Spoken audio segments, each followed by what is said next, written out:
يا أيها الذين آمنوا أنفقوا من طيبات ما كسبتم ومما أخرجنا لكم من الأرض ولا تيمموا الخبيث منه تنفقون ولستم بآخذيه إلا أن تغمضوا فيه واعلموا أن الله غني حميد الشيطان يعدكم الفقر ويأمركم بالفحشاء والله يعدكم مغفرة منه وفضلا والله واسع عليم يؤتي الحكمة من يشاء ومن يؤت الحكمة فقد أوتي خيرا كثيرا وما يذكر إلا أولو الألباب۔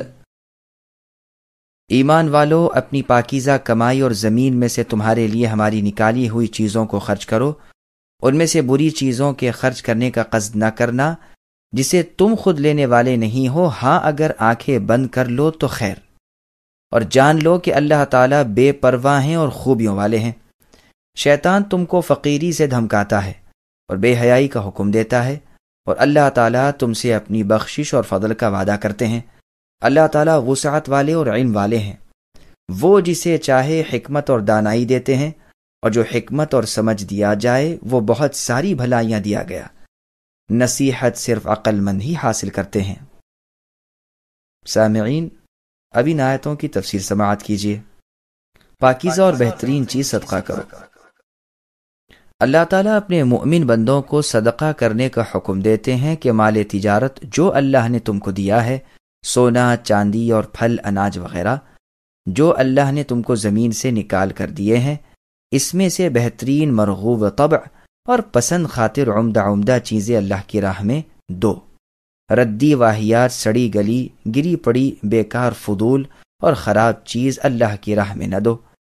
اللہ خود طیب ہیں، وہ خبیث کو قبول نہیں کرتے۔ تم اللہ کے نام پر یعنی گویا اللہ کو وہ خراب چیز دینا چاہتے ہو جو اگر تم کو دی جاتی تو نہ قبول کرتے، پھر اللہ کیسے تم سے وہ لے لیں گے؟ ہاں، مال جاتا دیکھ کر اپنے حق کے بدلے کوئی گری پڑی چیز بھی مجبور ہو کر لے لو تو اور بات ہے، لیکن اللہ تعالیٰ ایسے مجبور بھی نہیں، وہ کسی حالت میں ایسی چیز کو قبول نہیں فرماتے۔ یہ بھی مطلب ہے کہ حلال چیز کو چھوڑ کر حرام چیز یا حرام مال سے خیرات نہ کرو۔ پس دو قول ہوئے، ایک تو ردی چیزیں، دوسرے حرام مال۔ آیت میں پہلا قول مراد لینا ہی زیادہ اچھا معلوم ہوتا ہے۔ برا بن عازب رضی اللہ عنہ فرماتے ہیں کہ کھجوروں کے موسم میں انصار اپنی اپنی وسعت کے مطابق کھجوروں کے خوشے لا کر دو ستونوں کے درمیان ایک رسی لٹک رہی تھی اس میں لٹکا دیتے، جسے اصحاب صفہ اور مسکین مہاجر بھوک کے وقت کھا لیتے۔ کسی نے جسے صدقے کی رغبت کم تھی اس میں ردی کھجوروں کا ایک خوشہ لٹکا دیا، جس پر یہ آیت نازل ہوئی کہ اگر تم کو ایسی ہی چیز ہدیے میں دی جائے تو ہرگز نہ لوگے، ہاں اگر شرم و لحاظ سے بادل نخواستہ لے لو تو اور بات ہے۔ اس کے نازل ہونے کے بعد ہم میں سے ہر شخص بہتر سے بہتر چیز لاتا تھا۔ ابن ابی حاتم میں ہے کہ ہلکی قسم کی کھجوریں اور واہی پھل لوگ خیرات میں نکالتے، جس پر یہ آیت اتری اور رسول اللہ نے ان چیزوں سے صدقہ دینا منع فرمایا۔ بوقت صدقہ شیطان کا وسوسہ ڈالنا۔ پھر آگے اللہ نے فرمایا کہ اللہ تعالیٰ نے تم کو اپنی راہ میں خرچ کرنے کا حکم دیا اور عمدہ چیز دینے کا۔ کہیں اس سے یہ نہ سمجھ لینا کہ وہ محتاج ہے، نہیں، وہ اللہ تو محض بے نیاز ہیں اور تم سب اللہ کے محتاج ہو۔ یہ حکم صرف اس لیے ہے کہ غربا بھی دنیا کی نعمتوں سے محروم نہ رہیں۔ جیسے اور جگہ قربانی کے حکم کے بارے میں اللہ نے فرمایا لَن يَنَالَ اللَّهَ لُحُومُهَا، یعنی اللہ تعالیٰ نہ اس خون کو لیتے ہیں جو تم ذبح کرتے ہو قربانی کے وقت، نہ گوشت، وہ تو تمہارے تقوی کی آزمائش کرتے ہیں۔ وہ اللہ کشادہ فضل والے ہیں اور اللہ کے خزانے میں کوئی کمی نہیں۔ صدقہ اپنے چہیتے حلال مال سے نکال کر اللہ کے فضل، اللہ کی بخشش، اللہ کے کرم اور اللہ کی سخاوت پر نظریں رکھو، وہ اس کا بدلہ اس سے بہت بڑھ چڑھ کر تم کو عطا فرمائیں گے۔ وہ مفلس نہیں ہیں، وہ ظالم بھی نہیں ہے، وہ حمید ہے، تمام اقوال و افعال، تقدیر شریعت، سب میں اللہ کی تعریفیں ہی کی جاتی ہیں۔ اللہ کے سوا کوئی عبادت کے قابل نہیں، وہی تمام جہانوں کے اکیلے پالنے والے ہیں۔ اللہ کے سوا کوئی کسی کی پرورش نہیں کرتا، اللہ کے سوا کوئی عبادت کے لائق بھی نہیں۔ مطلب آیت کریمہ کا یہ ہے کہ اللہ کی راہ میں خرچ کرنے سے شیطان روکتا ہے اور دل میں وسوسہ ڈالتا ہے کہ اس طرح فقیر ہو جائیں گے۔ اس نیک کام سے روک کر پھر بے حیائیوں اور بدکاریوں کی رغبت دلاتا ہے، گناہوں پر، نافرمانیوں پر، حرام کاریوں پر اور مخالفت حق پر اکساتا ہے، اور اللہ تعالیٰ تم کو اس کے برخلاف حکم دیتے ہیں کہ خرچ فی سبیل اللہ سے ہاتھ نہ روکو، اور شیطان کی دھمکی کے خلاف وہ فرماتے ہیں کہ اس صدقے کے باعث میں تمہاری خطاؤں کو بھی معاف کر دوں گا، اور جو تم کو فقیری سے ڈراتا ہے میں اس کے مقابلے میں تم کو اپنے فضل کا یقین دلاتا ہوں۔ مجھ سے بڑھ کر رحم و کرم، فضل و لطف کس کا زیادہ وسیع ہوگا، اور انجام کار کا علم بھی مجھ سے زیادہ اچھا کسے حاصل ہو سکتا ہے۔ حکمت کا مفہوم۔ حکمت سے مراد یہاں پر قرآن کریم اور حدیث مبارکہ کی پوری مہارت ہے، جس سے ناسخ و منسوخ، محکم و متشابہ، مقدم مؤخر، حلال حرام کی اور مثالوں کی معرفت حاصل ہو جائے۔ ایسے لوگ بھی دنیا میں ہیں کہ دنیا کے علم کے بڑے ماہر ہیں، ہر امر دنیاوی کو عقل مندی سے سمجھ لیتے ہیں، لیکن دین میں بالکل اندھے ہیں، اور ایسے لوگ بھی ہیں کہ دنیاوی علم میں کمزور ہیں لیکن علوم شرعی میں بڑے ماہر ہیں۔ بس یہ ہے وہ حکمت جو اللہ نے اسے دی اور اسے اس سے محروم رکھا۔ سدی رحمہ اللہ کہتے ہیں کہ یہاں حکمت سے مراد نبوت ہے، لیکن صحیح یہ ہے کہ وہ حکمت کا لفظ ان تمام چیزوں کو شامل ہے، اور نبوت بھی اس کا اعلیٰ اور بہترین حصہ ہے، اور اس سے بالکل خاص چیز ہے جو انبیاء علیہم السلام کے سوا اور کسی کو حاصل نہیں۔ ان کے تابع فرمان لوگوں کو اللہ تعالیٰ کی طرف سے محرومی نہیں۔ سچی اور اچھی سمجھ کی دولت سے یہ بھی مالا مال ہوتے ہیں۔ مستدرک حاکم میں ہے کہ جس نے قرآن کریم کو حفظ کر لیا اس کے دونوں بازوؤں کے درمیان نبوت چڑھ گئی، مگر وہ صاحب وحی نہیں۔ لیکن دوسرے طریق سے کہ وہ ضعیف ہے، منقول ہے کہ یہ عبداللہ ابن عمرو رضی اللہ عنہما کا اپنا قول ہے۔ مسند کی حدیث میں ہے کہ قابل رشک صرف دو شخص ہیں، جسے اللہ تعالیٰ نے مال دیا اور اپنی راہ میں خرچ کرنے کی توفیق بھی دی، اور جسے اللہ تعالیٰ نے حکمت دی اور ساتھ ہی اسی کے ساتھ فیصلے کرنے اور اس کی تعلیم دینے کی توفیق بھی عطا فرمائی۔ واضح و نصیحت اسی کو نفع پہنچاتی ہے جو عقل سے کام لے، سمجھ رکھتا ہو، بات کو یاد رکھے اور مطلب پر نظریں رکھے۔ وما أنفقتم من نفقة أو نذرتم من نذر فإن الله يعلمه وما للظالمين من أنصار إن تبدوا الصدقات فنعما هي وإن تخفوها وتؤتوها الفقراء فهو خير لكم وَيُكَفِّرُ عَنْكُمْ مِنْ سَيِّئَاتِكُمْ وَاللَّهُ بِمَا تَعْمَلُونَ خَبِيرٌ۔ تم جتنا کچھ خرچ کرو یعنی خیرات اور جو کچھ نظر مانو، اللہ تعالیٰ اسے بخوبی جانتے ہیں، ظالموں کا کوئی مددگار نہیں۔ اگر تم صدقے خیرات کو ظاہر کرو تو وہ بھی اچھا ہے، اور اگر تم اسے پوشیدہ پوشیدہ مسکینوں کو دے دو تو یہ تمہارے حق میں بہتر ہے۔ اللہ تعالیٰ تمہارے گناہوں کا بھی کفارہ کر دیں گے، اور اللہ تعالیٰ تمہارے تمام اعمال کی خبر رکھنے والے ہیں۔ سامعین، اب ان آیتوں کی تفسیر سماعت کیجیے۔ صدقہ اور نذر کا بیان۔ اللہ تعالیٰ خبر دیتے ہیں کہ ہر ایک خرچ اور نذر کو اور ہر بھلے عمل کو اللہ تعالیٰ خوب جانتے ہیں۔ وہ اپنے نیک بندوں کو جو اللہ کا حکم بجا لاتے ہیں اس سے ثواب کی امید رکھتے ہیں، اس کے وعدوں کو سچا جانتے ہیں، اللہ کے فرمان پر ایمان رکھتے ہیں، بہترین بدلہ عطا فرمائیں گے۔ اور ان کے خلاف جو لوگ اللہ کی حکم برداری سے جی چراتے ہیں، گناہ کے کام کرتے ہیں، اللہ کی خبروں کو جھٹلاتے ہیں، اللہ کے ساتھ دوسروں کی عبادت کرتے ہیں، یہ ظالم ہیں۔ قیامت کے دن قسم قسم کے سخت، بدترین اور المناک عذاب انہیں ہوں گے، اور کوئی نہ ہوگا جو انہیں چھڑائے یا ان کی مدد کو اٹھے۔ پھر آگے اللہ نے فرمایا کہ ظاہر کر کے صدقہ دینا بھی اچھا ہے، اور چھپا کر فقراء مساکین کو دینا بہت ہی بہتر ہے، اس لیے کہ یہ ریاکاری سے کوسوں دور ہے۔ ہاں یہ اور بات ہے کہ ظاہر کرنے میں کوئی دینی مصلحت یا دینی فائدہ ہو، مثلا اس لیے کہ اور لوگ بھی دیں وغیرہ۔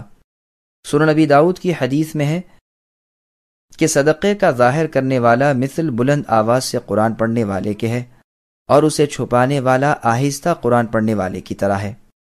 پس اس آیت سے صدقہ جو پوشیدہ دیا جائے اس کی فضیلت ثابت ہوتی ہے۔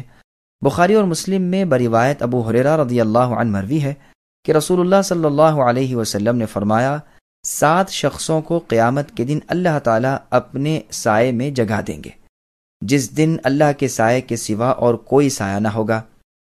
عادل یعنی انصاف پرور بادشاہ، وہ نوجوان جو اپنی جوانی اللہ کی عبادت اور شریعت کی فرمانبرداری میں گزارے، وہ 2 شخص جو اللہ تعالیٰ کے لیے آپس میں محبت رکھیں، اسی پر جمع ہوں اور اسی پر جدا ہوں، وہ شخص جس کا دل مسجد میں لگا رہے نکلنے کے وقت سے جانے کے وقت تک، وہ شخص جو تنہائی میں اللہ تعالیٰ کا ذکر کر کے رو دے، وہ شخص جسے کوئی منصب و جمال والی عورت بدکاری یعنی زنا کی طرف بلائے مگر وہ کہہ دے کہ میں تو اللہ رب العالمین سے ڈرتا ہوں، اور وہ شخص جو اپنا صدقہ اس قدر چھپا کر دے کہ بائیں ہاتھ کو دائیں ہاتھ کے خرچ کی خبر تک نہ ہو۔ مسند احمد کی حدیث میں ہے کہ جب اللہ تعالیٰ نے زمین کو پیدا کیا تو ہلنے لگی، اللہ تعالیٰ نے پہاڑ پیدا کر کے انہیں گاڑ دیا، جس سے زمین کا ہلنا موقوف ہو گیا۔ فرشتوں کو پہاڑوں کی ایسی سنگین پیدائش پر تعجب ہوا، انہوں نے دریافت کیا کہ باری تعالیٰ، کیا آپ کی مخلوق میں پہاڑ سے زیادہ سخت بھی کوئی ہے؟ اللہ تعالیٰ نے فرمایا، ہاں، لوہا، پھر اس سے سخت آگ، اور اس سے سخت پانی، اور اس سے سخت ہوا۔ دریافت کیا اس سے بھی زیادہ سخت؟ فرمایا، ابن آدم جو اس طرح صدقہ کرتا ہے کہ بائیں ہاتھ کو دائیں ہاتھ کے خرچ کی خبر نہیں ہوتی۔ شعبی رحمہ اللہ فرماتے ہیں کہ یہ آیت ابو بکر صدیق اور عمر فاروق رضی اللہ عنہ کے بارے میں اتری ہے۔ عمر تو اپنا آدھوں آدھ مال رسول اللہ کے پاس لے آئے، اور صدیق اکبر رضی اللہ عنہ نے جو کچھ تھا لا کر رکھ دیا۔ آپ نے پوچھا، اپنے گھر والوں کے لیے کیا چھوڑ آئے ہو؟ فاروق رضی اللہ عنہ نے جواب دیا، اتنا ہی۔ صدیق اکبر رضی اللہ عنہ گو ظاہر کرنا نہیں چاہتے تھے اور چپکے سے سب کا سب رسول اللہ کے حوالے کر چکے تھے، لیکن جب ان سے بھی پوچھا گیا تو کہنا پڑا کہ اللہ تعالیٰ کا وعدہ اور اللہ کے رسول کا وعدہ کافی ہے۔ عمر رضی اللہ عنہ یہ سن کر رو دیے اور فرمانے لگے، اللہ کی قسم، جس کسی نیکی کے کام کی طرف ہم لپکے ہیں، اس میں اے صدیق رضی اللہ عنہ آپ کو آگے ہی آگے پاتے ہیں۔ یہ روایت سنن ترمذی میں ہے۔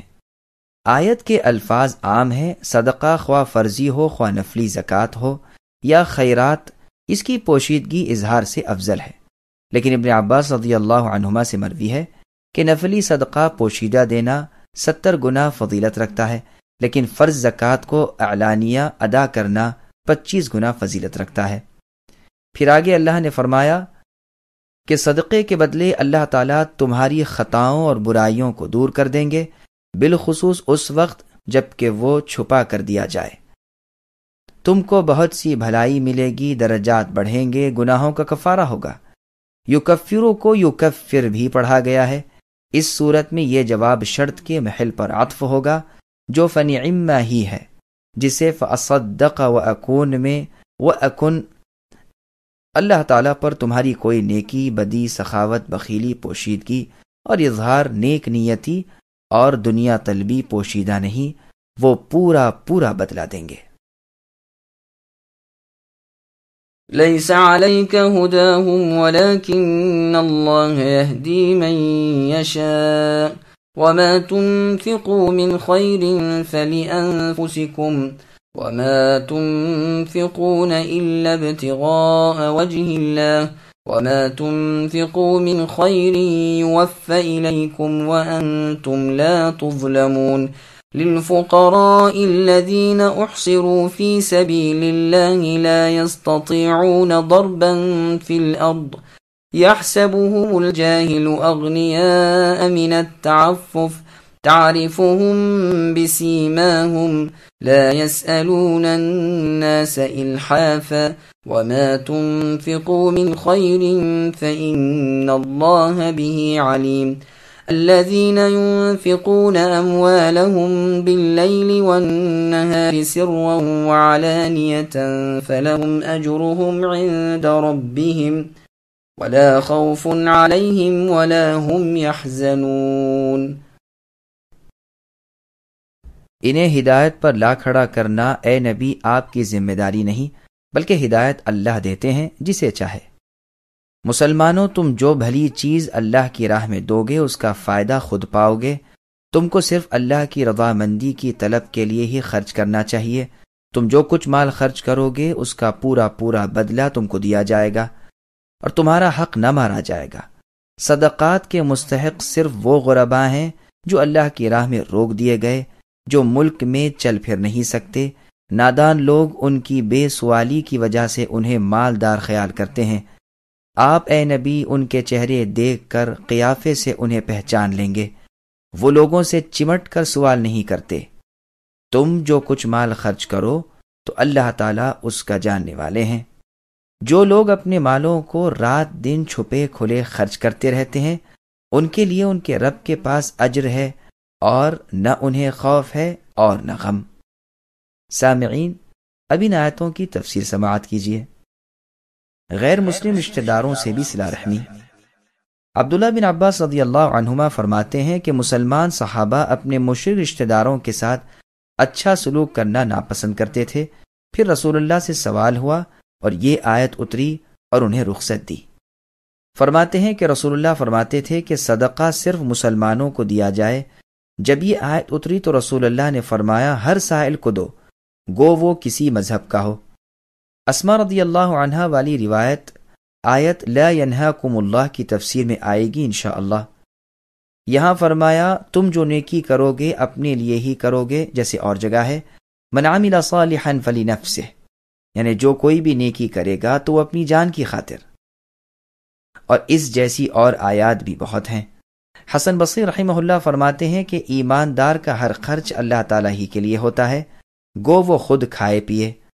خراسانی اس کا یہ مطلب بیان کرتے ہیں کہ جب تم نے مرضی مولا اور رضائے رب کے لیے دیا تو لینے والا خواہ کوئی ہو اور کیسا ہی اعمال کرنے والا ہو.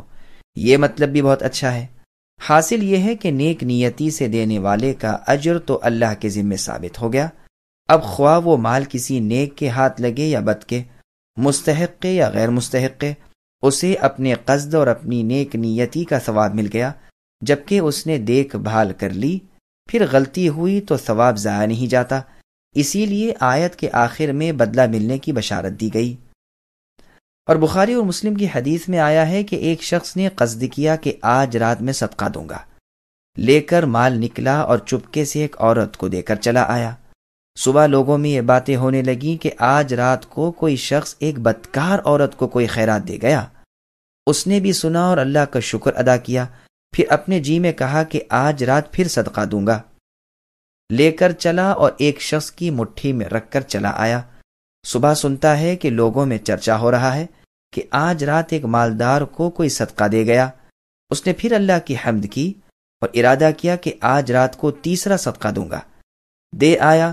دن کو پھر معلوم ہوا کہ وہ چور تھا تو کہنے لگا اے اللہ آپ کی تعریف ہے، زانیہ عورت کے دیے جانے پر بھی، مالدار شخص کو دیے جانے پر بھی، اور چور کے دیے جانے پر بھی. خواب میں دیکھتا ہے کہ فرشتہ آیا اور کہہ رہا ہے کہ تیرے تینوں صدقے قبول ہو گئے. شاید بدکار عورت مال پا کر اپنی حرام کاری سے رک جائے اور شاید مالدار کو عبرت حاصل ہو اور وہ بھی صدقے کی عادت ڈال لے، اور شاید چور مال پا کر چوری سے باز رہے. سفید پوش ضرورت مند صدقے کا زیادہ مستحق ہے. پھر آگے اللہ نے فرمایا صدقہ ان مہاجرین کا حق ہے جو دنیاوی تعلقات کاٹ کر، ہجرتیں کر کے، وطن چھوڑ کر، کنبے قبیلے سے منہ موڑ کر اللہ کی رضامندی کے لیے پیغمبر کی خدمت میں آ گئے ہیں، جن کی معاش کا کوئی ایسا ذریعہ نہیں جو انہیں کافی ہو اور وہ نہ سفر کر سکتے ہیں کہ چل پھر کر اپنی روزی حاصل کریں. ضرب فی الارض کے معنی مسافرت کے ہیں، جیسے اللہ کا فرمان ان انتم ضربتم فی الارض اور یضربون فی الارض میں، ان کے حال سے جو لوگ ناواقف ہیں وہ ان کے لباس اور ظاہری حال اور گفتگو سے انہیں مالدار سمجھتے ہیں۔ صحیح بخاری اور مسلم کی ایک حدیث میں ہے کہ مسکین وہی نہیں جو در بدر جاتے ہیں، کہیں سے 2 کھجوریں مل گئیں، کہیں سے 2 لقمے مل گئے، کہیں سے 2 وقت کا کھانا مل گیا، بلکہ وہ بھی مسکین ہے جس کے پاس اتنا نہیں جس سے وہ بے پرواہ ہو جائے، اور اس نے اپنی حالت بھی ایسی نہیں بنائی جس سے ہر شخص اس کی ضرورت کا احساس کرے اور کچھ احسان کرے، اور نہ وہ سوال کے عادی ہیں۔ پھر آگے نبی سے فرما رہے ہیں کہ اے نبی، آپ انہیں ان کی اس حالت سے جان لیں گے جو صاحب بصیرت پر مخفی نہیں رہتی، جیسے اور جگہ اللہ نے فرمایا سیماہم فی وجوہہم، ان کی نشانیاں ان کے چہروں پر ہیں، اور فرمایا وَلَتَعْرِفَنَّهُمْ فِي لَحْنِ الْقَوْلِ، ان کے لب و لہجے سے اے نبی تم انہیں پہچان لوگے۔ سنو، قرآن کا فرمان ہے ان فی ذلک لآیات للمتوسمین، بالیقین اس میں اہل بصیرت کے لیے نشانیاں ہیں۔ یہ لوگ کسی پر بوجھل نہیں ہیں، کسی سے ڈھٹائی کے ساتھ سوال نہیں کرتے، نہ اپنے پاس ہوتے ہوئے کسی سے کچھ طلب کرتے ہیں۔ ہاں، جس کے پاس ضرورت کے مطابق ہو اور پھر بھی وہ سوال کرے، وہ چپک کر مانگنے والا کہلاتا ہے۔ صحیح بخاری اور مسلم کی روایت میں ہے، نبی فرماتے ہیں کہ 1-2 کھجوریں اور 1-2 لقمے لے کر چلے جانے والے ہی مسکین نہیں، بلکہ حقیقتاً مسکین وہ ہیں جو باوجود حاجت کے خودداری برتیں اور سوال سے بچیں۔ دیکھو، قرآن کہتا ہے لا يسألون الناس الحافا، یہ حدیث بہت سی کتابوں میں بہت کی سندوں سے مروی ہے۔ قبیلہ مزینہ کے ایک شخص کو ان کی والدہ فرماتی ہیں کہ تم بھی جا کر رسول اللہ سے کچھ مانگ لاؤ، جس طرح اور لوگ جا کر لے آتے ہیں۔ وہ فرماتے ہیں کہ میں جب گیا تو رسول اللہ کھڑے ہوئے خطبہ فرما رہے تھے کہ جو شخص سوال سے بچے گا اللہ بھی اسے سوال سے بچا لیں گے، جو شخص بے پرواہی برتے گا اللہ تعالیٰ اسے فی الواقع بے نیاز کر دیں گے، جو شخص 5 اوقیہ کے برابر مال رکھتے ہوئے بھی سوال کرے گا وہ چمٹنے والا سوالی ہے۔ میں نے اپنے دل میں سوچا کہ ہمارے پاس تو ایک اونٹنی ہے جو 5 اوقیہ سے بہت بہتر ہے، ایک اونٹنی غلام کے پاس ہے وہ بھی 5 اوقیہ سے زیادہ قیمت کی ہے، بس میں تو یوں ہی سوال کیے بغیر ہی واپس چلا آیا۔ یہ روایت مسند احمد کی ہے۔ سنن نبی داؤد میں ہے کہ یہ واقعہ ابو سعید رضی اللہ عنہ کا ہے۔ اس میں ہے کہ آپ نے مجھ سے فرمایا اور یہ بھی فرمایا کہ جو لوگوں سے کنارہ کرے گا اللہ تعالیٰ اسے آپ کفایت کریں گے، اور جو 1 اوقیہ رکھتے ہوئے سوال کرے گا وہ چمٹ کر سوال کرنے والا ہے۔ ان کی اونٹنی کا نام یاقوتہ تھا۔ 1 اوقیہ 40 درہم کا ہوتا ہے، 40 درہم کے تقریباً 90 روپیے ہوتے ہیں۔ ایک حدیث میں ہے کہ جس کے پاس بے پرواہی کے لائق ہو پھر بھی وہ سوال کرے، قیامت کے دن اس کے چہرے پر اس کا سوال زخم ہوگا، اس کا منہ نچا ہوا ہوگا۔ لوگوں نے کہا اللہ کے رسول کتنا پاس ہو؟ تو فرمایا 50 درہم یا اس کی قیمت کا سونا۔ یہ روایت ابو داؤد کی ہے، لیکن اس کی سند ضعیف ہے۔ شام میں ایک قریشی تھے جنہیں معلوم ہوا کہ ابو ذر رضی اللہ عنہ ضرورت مند ہیں، تو 300 اشرفیاں انہیں بھجوائیں۔ آپ خفا ہو کر فرمانے لگے اس اللہ کے بندے کو کوئی مسکین ہی نہیں ملا جو میرے پاس یہ بھیجی۔ میں نے تو نبی سے سنا ہے کہ 40 درہم جس کے پاس ہوں اور پھر سوال کرے تو وہ چمٹ کر سوال کرنے والا ہے، اور ابو ذر کے گھرانے والوں کے پاس تو 40 درہم بھی ہیں، 40 بکریاں بھی ہیں اور 2 غلام بھی ہیں۔ دن رات خفیہ اعلانیہ اللہ کی راہ میں خرچ کرنا۔ پھر ان لوگوں کی تعریفیں ہو رہی ہیں جو ہر وقت اللہ کے فرمان کے مطابق خرچ کرتے رہتے ہیں، انہیں اجر ملے گا اور ہر خوف سے امن پائیں گے، بال بچوں کے کھلانے پر بھی انہیں ثواب ملے گا، جیسے بخاری اور مسلم کی حدیث میں ہے کہ فتح مکہ والے سال جب کہ رسول اللہ سعد بن ابی وقاص رضی اللہ عنہ کی عیادت کو گئے تو یہ فرمایا، ایک روایت میں ہے کہ حجۃ الوداع والے سال فرمایا تو جو کچھ اللہ کی خوشی کے لیے خرچ کرے گا اللہ تعالیٰ اس کے بدلے تیرے درجات بڑھائیں گے، یہاں تک کہ تو جو اپنی بیوی کو کھلائے پلائے اس کے بدلے بھی۔ یہ روایت بخاری اور مسلم کی ہے۔ مسند احمد میں ہے کہ مسلمان طلب ثواب کی نیت سے اپنے بال بچوں پر بھی جو خرچ کرتا ہے وہ صدقہ ہے۔ الذين يأكلون الربا لا يقومون إلا كما يقوم الذي يتخبطه الشيطان من المس ذلك بأنهم قالوا إنما البيع مثل الربا وأحل الله البيع وحرم الربا فمن جاءه موعظة من ربه فانتهى فله ما سلف وأمره إلى الله ومن عاد فأولئك أصحاب النار هم فيها خالدون۔ سود خور لوگ نہ کھڑے ہوں گے مگر اسی طرح جس طرح وہ کھڑا ہوتا ہے جسے شیطان چھو کر خپتی بنا دے۔ یہ اس لیے کہ یہ کہا کرتے تھے کہ بیوپار بھی تو سود ہی کی طرح ہے، اور اللہ نے بیوپار حلال کیا ہے اور سود حرام۔ جو شخص اپنے پاس آئی ہوئی اللہ کی نصیحت سن کے رک گیا، اس کے لیے وہ ہے جو گزرا اور اس کا کام اللہ کی طرف ہے، اور جس نے پھر بھی کیا وہ جہنمی ہے۔ ایسے لوگ ہمیشہ ہی اس میں رہیں گے۔ سامعین، اب اس آیت کی تفسیر سماعت کیجیے۔ سود خوروں کا عبرتناک انجام۔ چونکہ پہلے ان لوگوں کا بیان ہوا جو نیک کار، صدقہ خیرات کرنے والے، زکوٰۃ دینے والے، حاجت مندوں اور رشتہ داروں کی خبرگیری کرنے والے، ہر حال میں اور ہر وقت دوسروں کے کام آنے والے تھے، تو اب ان کا بیان ہو رہا ہے جو دنیا تو ایک طرف اور چھین لینے والے، ظلم کرنے والے، ناحق اپنے اور پرائیوں کا مال ہضم کر جانے والے ہیں۔ تو فرمایا کہ یہ سود خور لوگ اپنی قبروں سے بروز قیامت اٹھیں گے تو دیوانوں اور پاگلوں، خبطیوں اور بے ہوشوں کی طرح اٹھیں گے۔ مجنون اور دیوانے ہوں گے، کھڑے ہی نہ ہو سکتے ہوں گے۔ من المس کے بعد یوم القیامہ کا لفظ بھی ایک قرات میں ہے، اور ان سے کہا جائے گا کہ لے اب ہتھیار تھام لے اور اپنے رب سے لڑنے کے لیے آمادہ ہو جا۔ صحیح بخاری کی ایک طویل حدیث میں ہے کہ ہم جب ایک سرخ رنگ نہر پر پہنچے جس کا پانی مثل خون کے سرخ تھا، تو میں نے دیکھا کہ اس میں کچھ لوگ ہیں، وہ بمشکل تمام کنارے پر آتے ہیں، لیکن کنارے پر ایک فرشتہ بہت سے پتھر لیے بیٹھا ہے، وہ ان کا منہ پھاڑ کر ایک پتھر منہ میں اتار دیتا ہے، وہ پھر بھاگتے ہیں، پھر یہی ہوتا ہے۔ پوچھا تو معلوم ہوا کہ یہ سود خوروں کا گروہ ہے۔ یہ وبال ان پر اس باعث ہے کہ یہ کہتے تھے کہ تجارت بھی مثل سود خوری کے ہے۔ یہ اعتراض ان کا شریعت پر اور احکام الہی پر تھا، اور اس سے وہ سود کو مثل بیع کے یعنی خرید و فروخت کے حلال جانتے تھے۔ یہ یاد رہے کہ سود کا قیاس بیع پر نہیں، اس لیے کہ مشرکین تو سرے سے بیع کی مشروعیت کے بھی قائل نہ تھے، اور اس لیے بھی کہ اگر یہ قیاس ہوتا تو یوں کہتے کہ سود مثل بیع کے ہے۔ ان کا مطلب یہ تھا کہ یہ دونوں ایک جیسی چیزیں ہیں، پھر کیا وجہ کہ ایک کو حلال کہا جائے اور دوسری کو حرام بتلایا جائے؟ پھر انہیں جواب دیا جاتا ہے کہ یہ حلت و حرمت اللہ کے حکم کی بنا پر ہیں، اور یہ بھی ممکن ہے کہ یہ جملہ بھی کافروں کا قول ہی ہو۔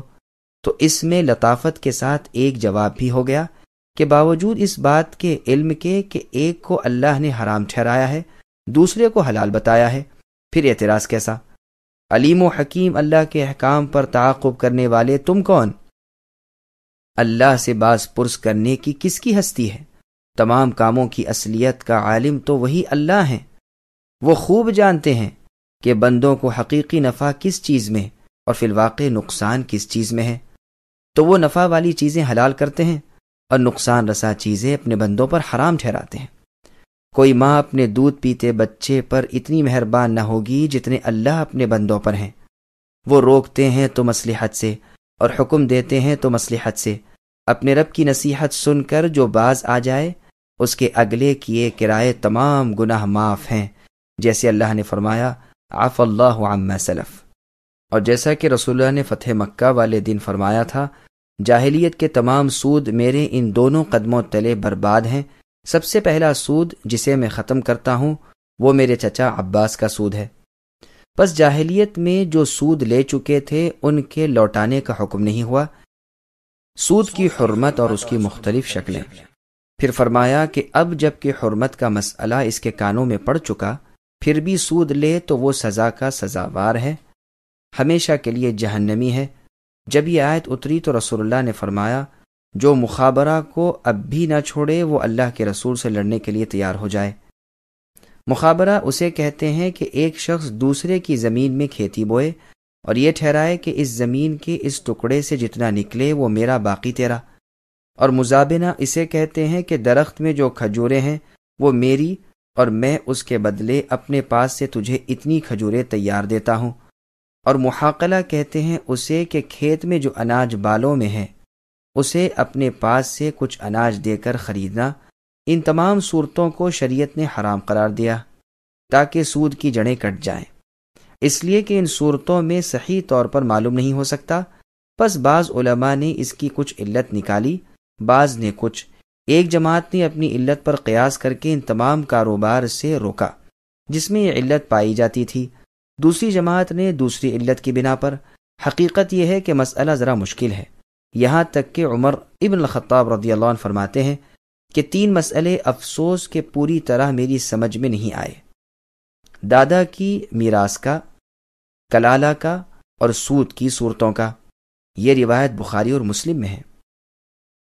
جس چیز میں سود یا حرام کا شائبہ ہو اس سے بچنا، یعنی بعض کاروبار کی ان صورتوں کا جن میں سود کا شائبہ ہے، پھر جو وسائل ان تک لے جانے والے ہیں، جب یہ حرام تو وہ بھی حرام ہی ٹھہریں گے، جیسے کہ وہ چیز واجب ہو جاتی ہے جس کے بغیر کوئی واجب پورا نہ ہوتا ہو۔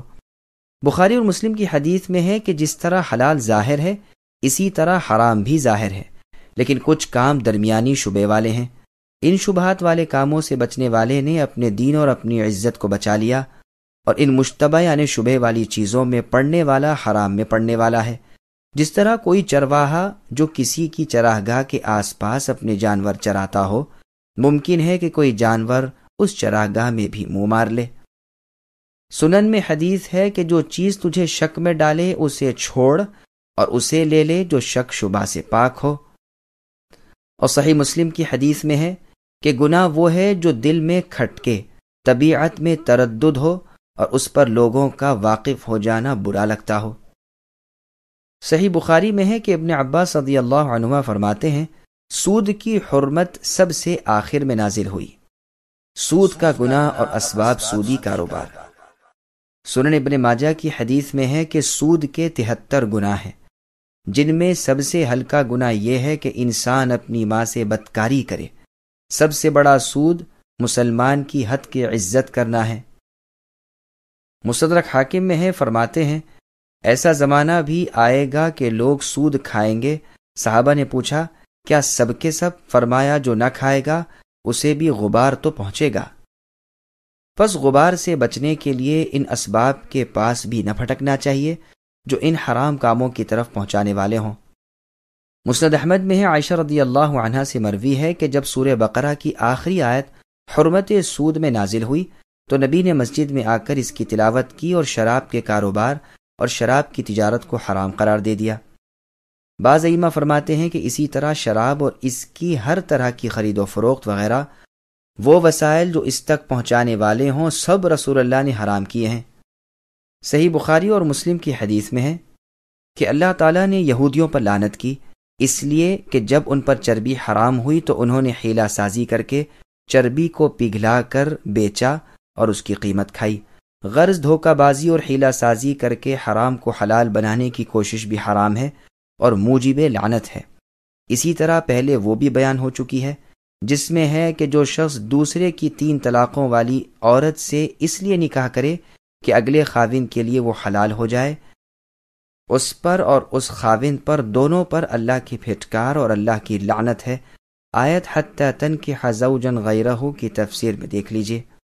مسلم کی روایت میں ہے کہ سود کھانے والے پر، کھلانے والے پر، گواہی دینے والے پر، گواہ بننے والوں پر، لکھنے والے پر، سب پر اللہ تعالیٰ کی لعنت ہے۔ تو ظاہر ہے کہ کاتب یعنی سود کا معاملہ لکھنے والا اور شاہد یعنی اس پر گواہ بننے والا، ان کو کیا ضرورت پڑی جو خواہ مخواہ اللہ کی لعنت اپنے اوپر لے۔ مراد یہ ہے کہ ظاہر عقد شرعی کی صورت میں لا کر حیلہ کر کے اس سود کو لکھتے پڑھتے ہیں لیکن پھر بھی ملعون ہیں۔ علامہ ابن تیمیہ رحمہ اللہ نے ان حیلوں حوالوں کے رد میں ایک مستقل کتاب ابطال التحلیل لکھی ہے جو اس موضوع پر بہترین کتاب ہے۔ اللہ تعالیٰ ان پر اپنی رحمت نازل فرمائے اور ان سے خوش ہو، آمین۔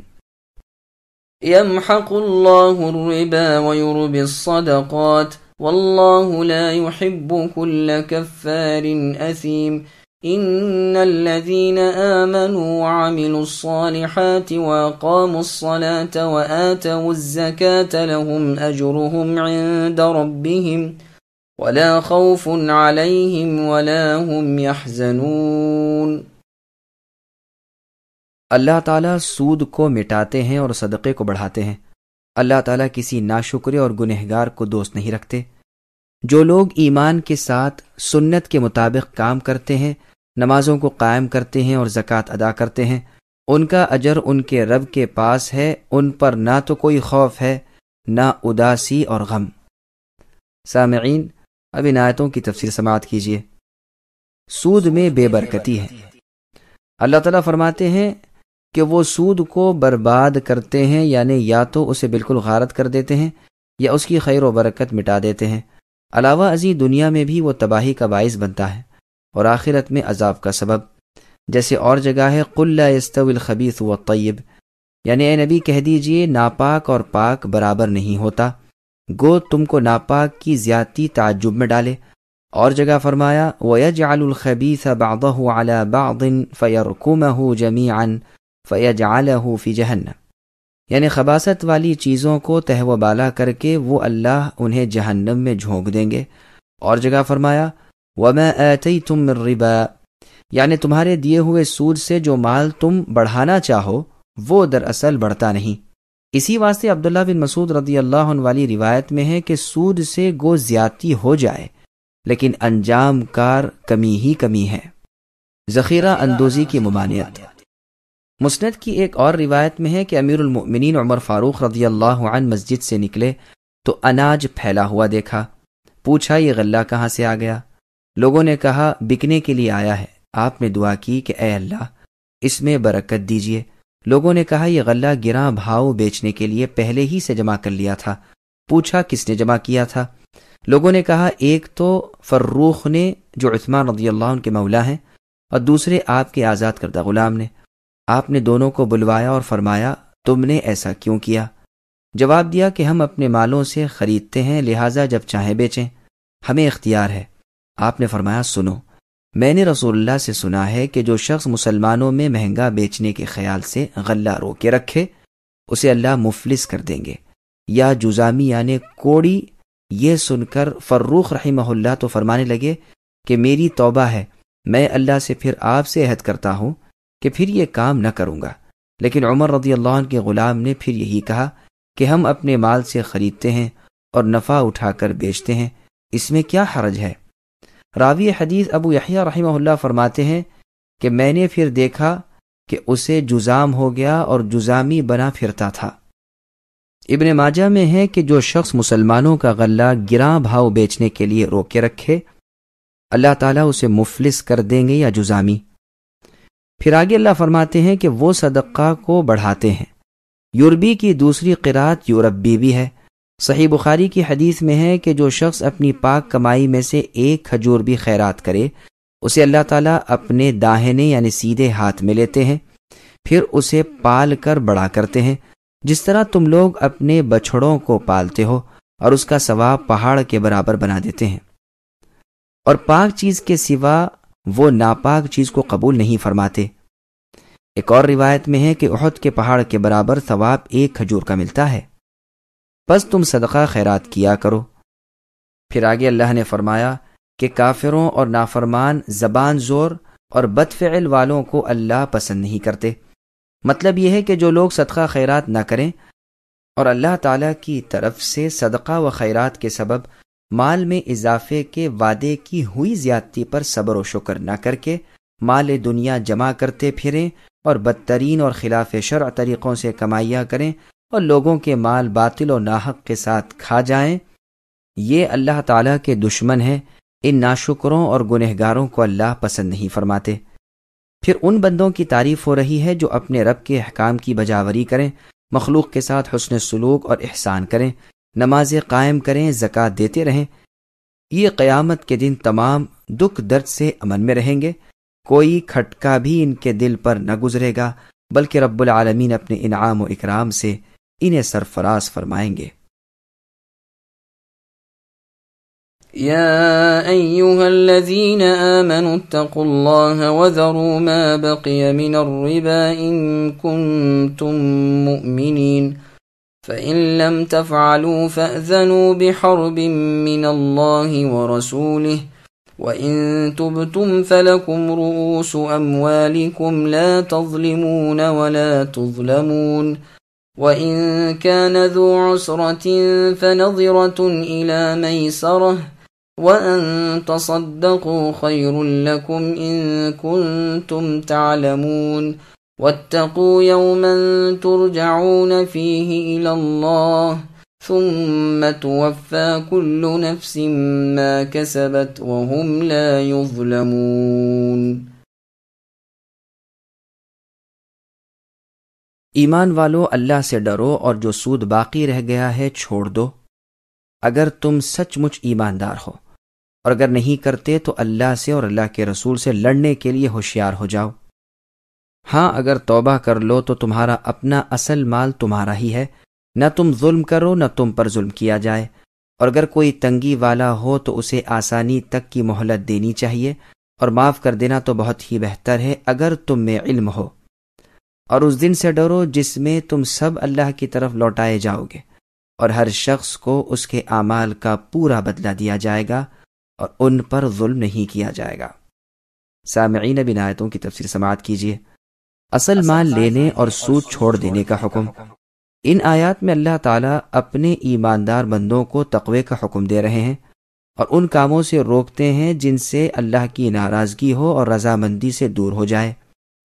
تو فرمایا کہ اللہ تعالیٰ کا لحاظ کرو اپنے تمام کاموں میں، اللہ تعالیٰ سے ڈرتے رہو، اور جو سود تمہارا لوگوں پر باقی ہے، خبردار اگر مسلمان ہو تو اسے اب نہ لو جبکہ وہ حرام ہو گیا۔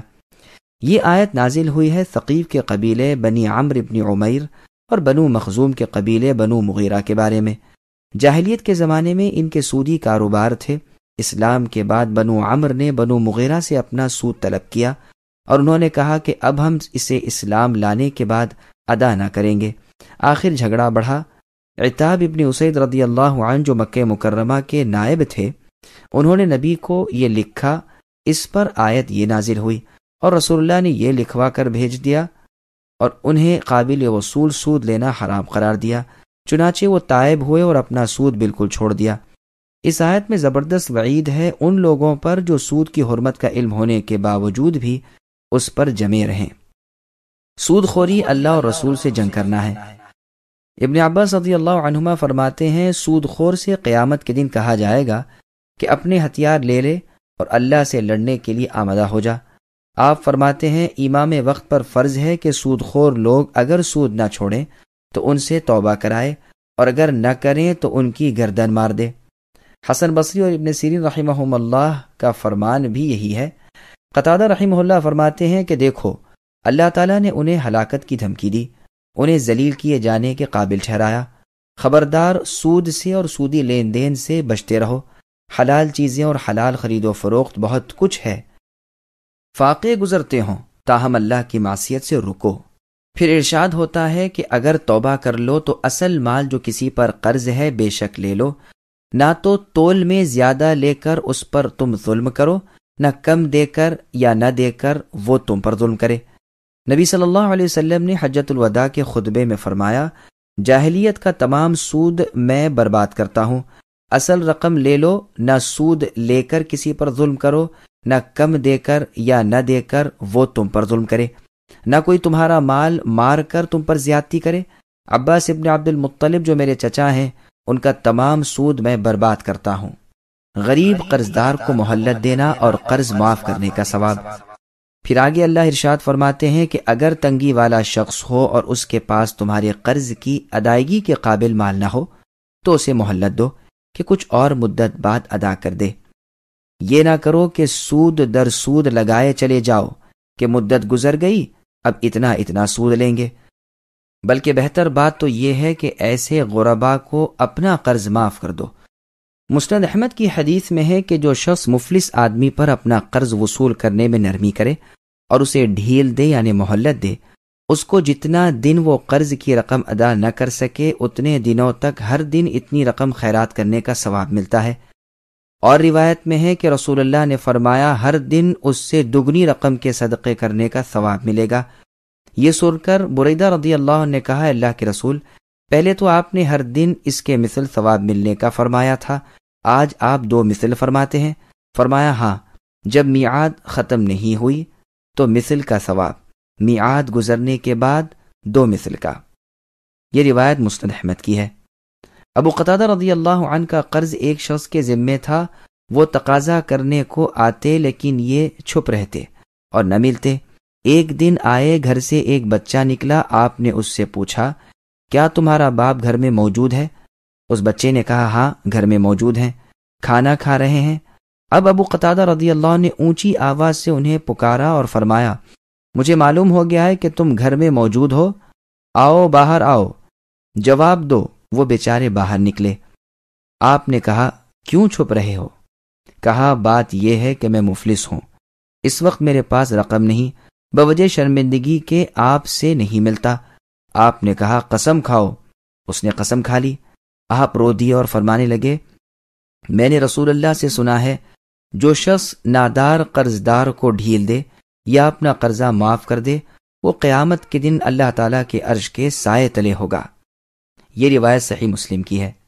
ابو یعلا نے ایک حدیث روایت کی ہے کہ رسول اللہ فرماتے ہیں قیامت کے دن ایک بندہ اللہ تعالیٰ کے سامنے لایا جائے گا، اللہ تعالیٰ اسے سوال کریں گے کہ بتلا میرے لیے تو نے کیا نیکی کی ہے؟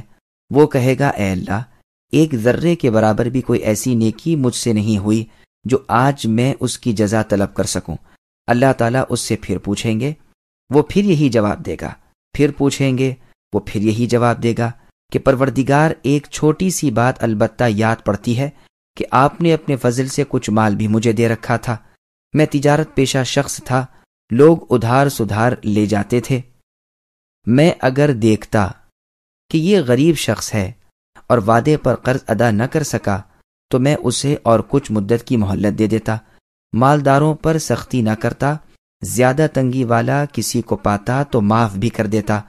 اللہ تعالیٰ فرمائیں گے پھر میں تجھ پر آسانی کیوں نہ کروں، میں تو سب سے زیادہ آسانی کرنے والا ہوں، جا میں نے تجھے بخشا، جنت میں داخل ہو جا۔ یہ روایت بخاری اور مسلم وغیرہ کی ہے۔ عباد ابن ولید رحمہ اللہ فرماتے ہیں کہ میں اور میرے والد طلب علم نکلے اور ہم نے کہا کہ انصاریوں سے احادیث پڑھیں۔ سب سے پہلے ہماری ملاقات ابو الیسر رضی اللہ عنہ سے ہوئی، ان کے ساتھ ان کے غلام تھے جن کے ہاتھ میں ایک دفتر تھا اور غلام اور آقا کا ایک ہی لباس تھا۔ میرے باپ نے کہا چچا آپ تو اس وقت غصے میں نظر آتے ہیں۔ فرمایا ہاں سنو، فلاں شخص پر میرا کچھ قرض تھا، مدت ختم ہو چکی تھی، میں قرض مانگنے گیا، سلام کیا اور پوچھا کہ کیا وہ مکان پر ہیں؟ گھر میں سے جواب ملا کہ نہیں ہے۔ اتفاقاً ان کا ایک چھوٹا بچہ باہر آیا، میں نے اس سے پوچھا کہ تمہارے والد کہاں ہیں؟ اس نے کہا کہ آپ کی آواز سن کر چارپائی تلے جا چھپے ہیں۔ میں نے پھر آواز دی اور کہا کہ تمہارا اندر ہونا مجھے معلوم ہو گیا ہے، اب چھپو نہیں، آؤ جواب دو۔ وہ آئے، میں نے کہا کیوں چھپ رہے ہو؟ کہا محض اس لیے کہ میرے پاس روپیے تو اس وقت ہے نہیں، آپ سے ملوں گا یا تو کوئی جھوٹا عذر ہیلا بیان کروں گا یا غلط وعدہ کروں گا، اس لیے سامنے ہونے سے جھجکتا تھا۔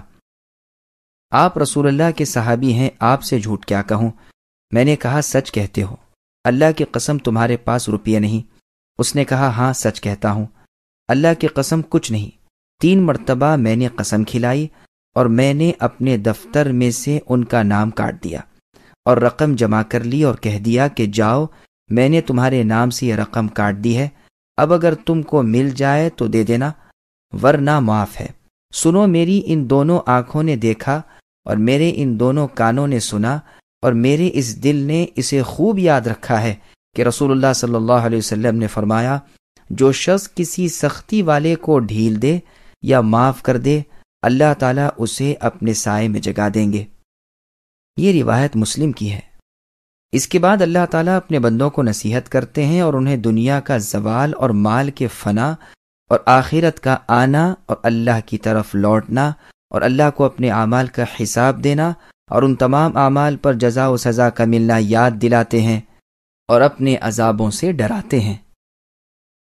يا أيها الذين آمنوا إذا تداينتم بدين إلى أجل مسمى فاكتبوه وليكتب بينكم كاتب بالعدل ولا يأب كاتب أن يكتب كما علمه الله فليكتب وليملل الذي عليه الحق وليتق الله ربه ولا يبخس منه شيئا فإن كان الذي عليه الحق سفيها أو ضعيفا أو لا يستطيع أن يمل هو فليملل وليه بالعدل واستشهدوا شهيدين من رجالكم فإن لم يكونا رجلين فرجل وامرأتان ممن ترضون من الشهداء أن تضل إحداهما فتذكر إحداهما الأخرى ولا يأبى الشهداء إذا ما دعوا ولا تسأموا أن تكتبوه صغيرا أو كبيرا إلى أجله ذلكم أقسط عند الله وأقوم للشهادة وأدنى ألا ترتابوا إلا أن تكون تجارة حاضرة تديرونها بينكم فليس عليكم جناح ألا تكتبوها وأشهدوا إذا تبايعتم ولا يضار كاتب ولا شهيد وإن تفعلوا فإنه فسوق بكم واتقوا الله ويعلمكم الله والله بكل شيء عليم۔ اے ایمان والو، جب تم آپس میں ایک دوسرے سے میعاد مقررہ پر قرض کا معاملہ کرو تو اسے لکھ لیا کرو، اور لکھنے والے کو چاہیے کہ تمہارا آپس کا معاملہ عدل یعنی انصاف سے لکھے۔ کاتب یعنی لکھنے والے کو چاہیے کہ لکھنے سے انکار نہ کرے، جیسے اللہ نے اسے سکھایا ہے وہ بھی لکھ دے، اور جس کے ذمے حق ہو وہ لکھوائے اور اپنے اللہ سے ڈرے جو اس کے رب ہیں، اور حق میں سے کچھ گھٹائے نہیں۔ جس شخص کے ذمے حق ہے وہ اگر نادان ہو یا کمزور ہو یا لکھوانے کی طاقت نہ رکھتا ہو تو اس کا ولی عدل کے ساتھ لکھوا دے، اور اپنے میں سے 2 مرد گواہ رکھ لو۔ اگر 2 مرد نہ ہوں تو 1 مرد اور 2 عورتیں جنہیں تم گواہوں میں سے پسند کر لو، تاکہ ایک کی بھول چوک کو دوسری یاد دلا دے۔ گواہوں کو چاہیے کہ جب وہ بلائے جائیں تو انکار نہ کریں۔ قرض کو جس کی مدت مقرر ہے خواہ چھوٹا ہو یا بڑا، اور لکھنے میں کاہلی نہ کرو۔ اللہ کے نزدیک یہ بات بہت انصاف والی ہے، اور گواہی کو بھی زیادہ درست رکھنے والی اور شک و شبے سے بھی زیادہ بچانے والی ہے۔ ہاں، یہ اور بات ہے کہ وہ معاملہ نقد تجارت کی شکل میں ہو جو آپس میں تم لین دین کر رہے ہو، تو تم پر اس کے نہ لکھنے میں کوئی گناہ نہیں۔ خرید و فروخت کے وقت بھی گواہ مقرر کر لیا کرو، نہ تو لکھنے والے کو نقصان پہنچایا جائے نہ گواہ کو، اور اگر تم یہ کرو تو تمہاری کھلی نافرمانی ہے۔ اللہ سے ڈرو، اللہ تم کو تعلیم دے رہے ہیں، اور اللہ تعالیٰ ہر چیز کو خوب جاننے والے ہیں۔ سامعین، اب اس آیت کی تفسیر سماعت کیجیے۔ آدم و داؤد علیہ السلام کا دلچسپ واقعہ۔ یہ آیت قرآن کریم کی تمام آیات سے بڑی ہے۔ سعید بن المسیب رحمہ اللہ فرماتے ہیں کہ مجھے یہ بات پہنچی ہے کہ قرآن کی سب سے بڑی آیت عرش کے ساتھ یہی آیت الدین ہے۔ یہ آیت جب نازل ہوئی تو رسول اللہ صلی اللہ علیہ وسلم نے فرمایا، سب سے پہلے انکار کرنے والے آدم علیہ السلام ہیں۔ اللہ تعالیٰ نے جب آدم علیہ السلام کو پیدا کیا، ان کی پیٹھ پر اپنا ہاتھ پھیرا اور قیامت تک کی تمام ان کی اولاد نکالی۔ آپ نے اپنی اولاد کو دیکھا، ایک شخص کو خوب تر و تازہ اور نورانی دیکھ کر پوچھا کہ اے اللہ، ان کا کیا نام ہے؟ اللہ تعالیٰ نے فرمایا، یہ تمہارے لڑکے داؤد ہیں۔ پوچھا، اے اللہ، ان کی عمر کیا ہے؟ فرمایا 60 سال۔ کہا، اے اللہ، ان کی عمر کچھ اور بڑھائیے۔ اللہ تعالیٰ نے فرمایا، نہیں، ہاں اگر تم اپنی عمر میں سے انہیں کچھ دینا چاہو تو دے دوں۔ کہا، اے اللہ، میری عمر میں سے 40 سال انہیں دے دیے جائیں۔ چنانچہ دے دیے گئے۔ آدم علیہ السلام کی اصل عمر 1000 سال کی تھی۔ اس لین دین کو لکھ لیا گیا، فرشتوں کو اس پر گواہ کیا گیا۔ آدم علیہ السلام کی موت جب آئی تو کہنے لگے، اے اللہ، میری عمر میں سے تو ابھی 40 سال باقی ہیں۔ اللہ تعالیٰ نے فرمایا، وہ تم نے اپنے لڑکے داؤد کو دے دیے ہیں۔ تو آدم علیہ السلام نے انکار کیا، جس پر وہ لکھا ہوا دکھایا گیا، اور فرشتوں کی گواہی گزری۔ دوسری روایت میں ہے کہ آدم علیہ السلام کی عمر پھر اللہ تعالیٰ نے 1000 کی پوری کی اور داؤد علیہ السلام کی 100 سال کی۔ یہ روایت مسند احمد میں ہے، امام حاکم نے بھی اس کو روایت کیا ہے، اور شواہد کے ساتھ یہ حدیث حسن درجے کو پہنچتی ہے۔ تجارت اور لین دین کے احکام۔ اس آیت میں اللہ تعالیٰ نے اپنے ایماندار بندوں کو ارشاد فرمایا ہے کہ وہ ادھار کے معاملات لکھ لیا کریں تاکہ رقم اور میعاد خوب یاد رہے، گواہ کو بھی غلطی نہ ہو۔ اس سے ایک وقت مقررہ کے لیے ادھار دینے کا جواز بھی ثابت ہوا۔ ابن عباس رضی اللہ عنہما فرمایا کرتے تھے کہ میعاد مقرر کر کے قرض کے لین دین کی اجازت بخوبی ثابت ہوتی ہے۔ صحیح بخاری شریف میں ہے کہ مدینہ والوں کا ادھار لین دین دیکھ کر رسول اللہ نے فرمایا، ناپ تول یا وزن مقرر کر لیا کرو، بھاؤ تاؤ چکا لیا کرو، اور مدت کا بھی فیصلہ کر لیا کرو۔ قرآن کریم حکم دیتا ہے کہ لکھ لیا کرو، اور صحیح بخاری کی حدیث میں ہے کہ ہم ان پڑھ امت ہیں، نہ لکھنا جانے نہ حساب۔ ان دونوں حدیثوں میں تطبیق اس طرح ہے کہ دینی مسائل اور شرعی امور کے لکھنے کی تو مطلق ضرورت ہی نہیں، خود اللہ تعالیٰ کی طرف سے یہ بے حد آسان اور بالکل سہل کر دیے گئے ہیں۔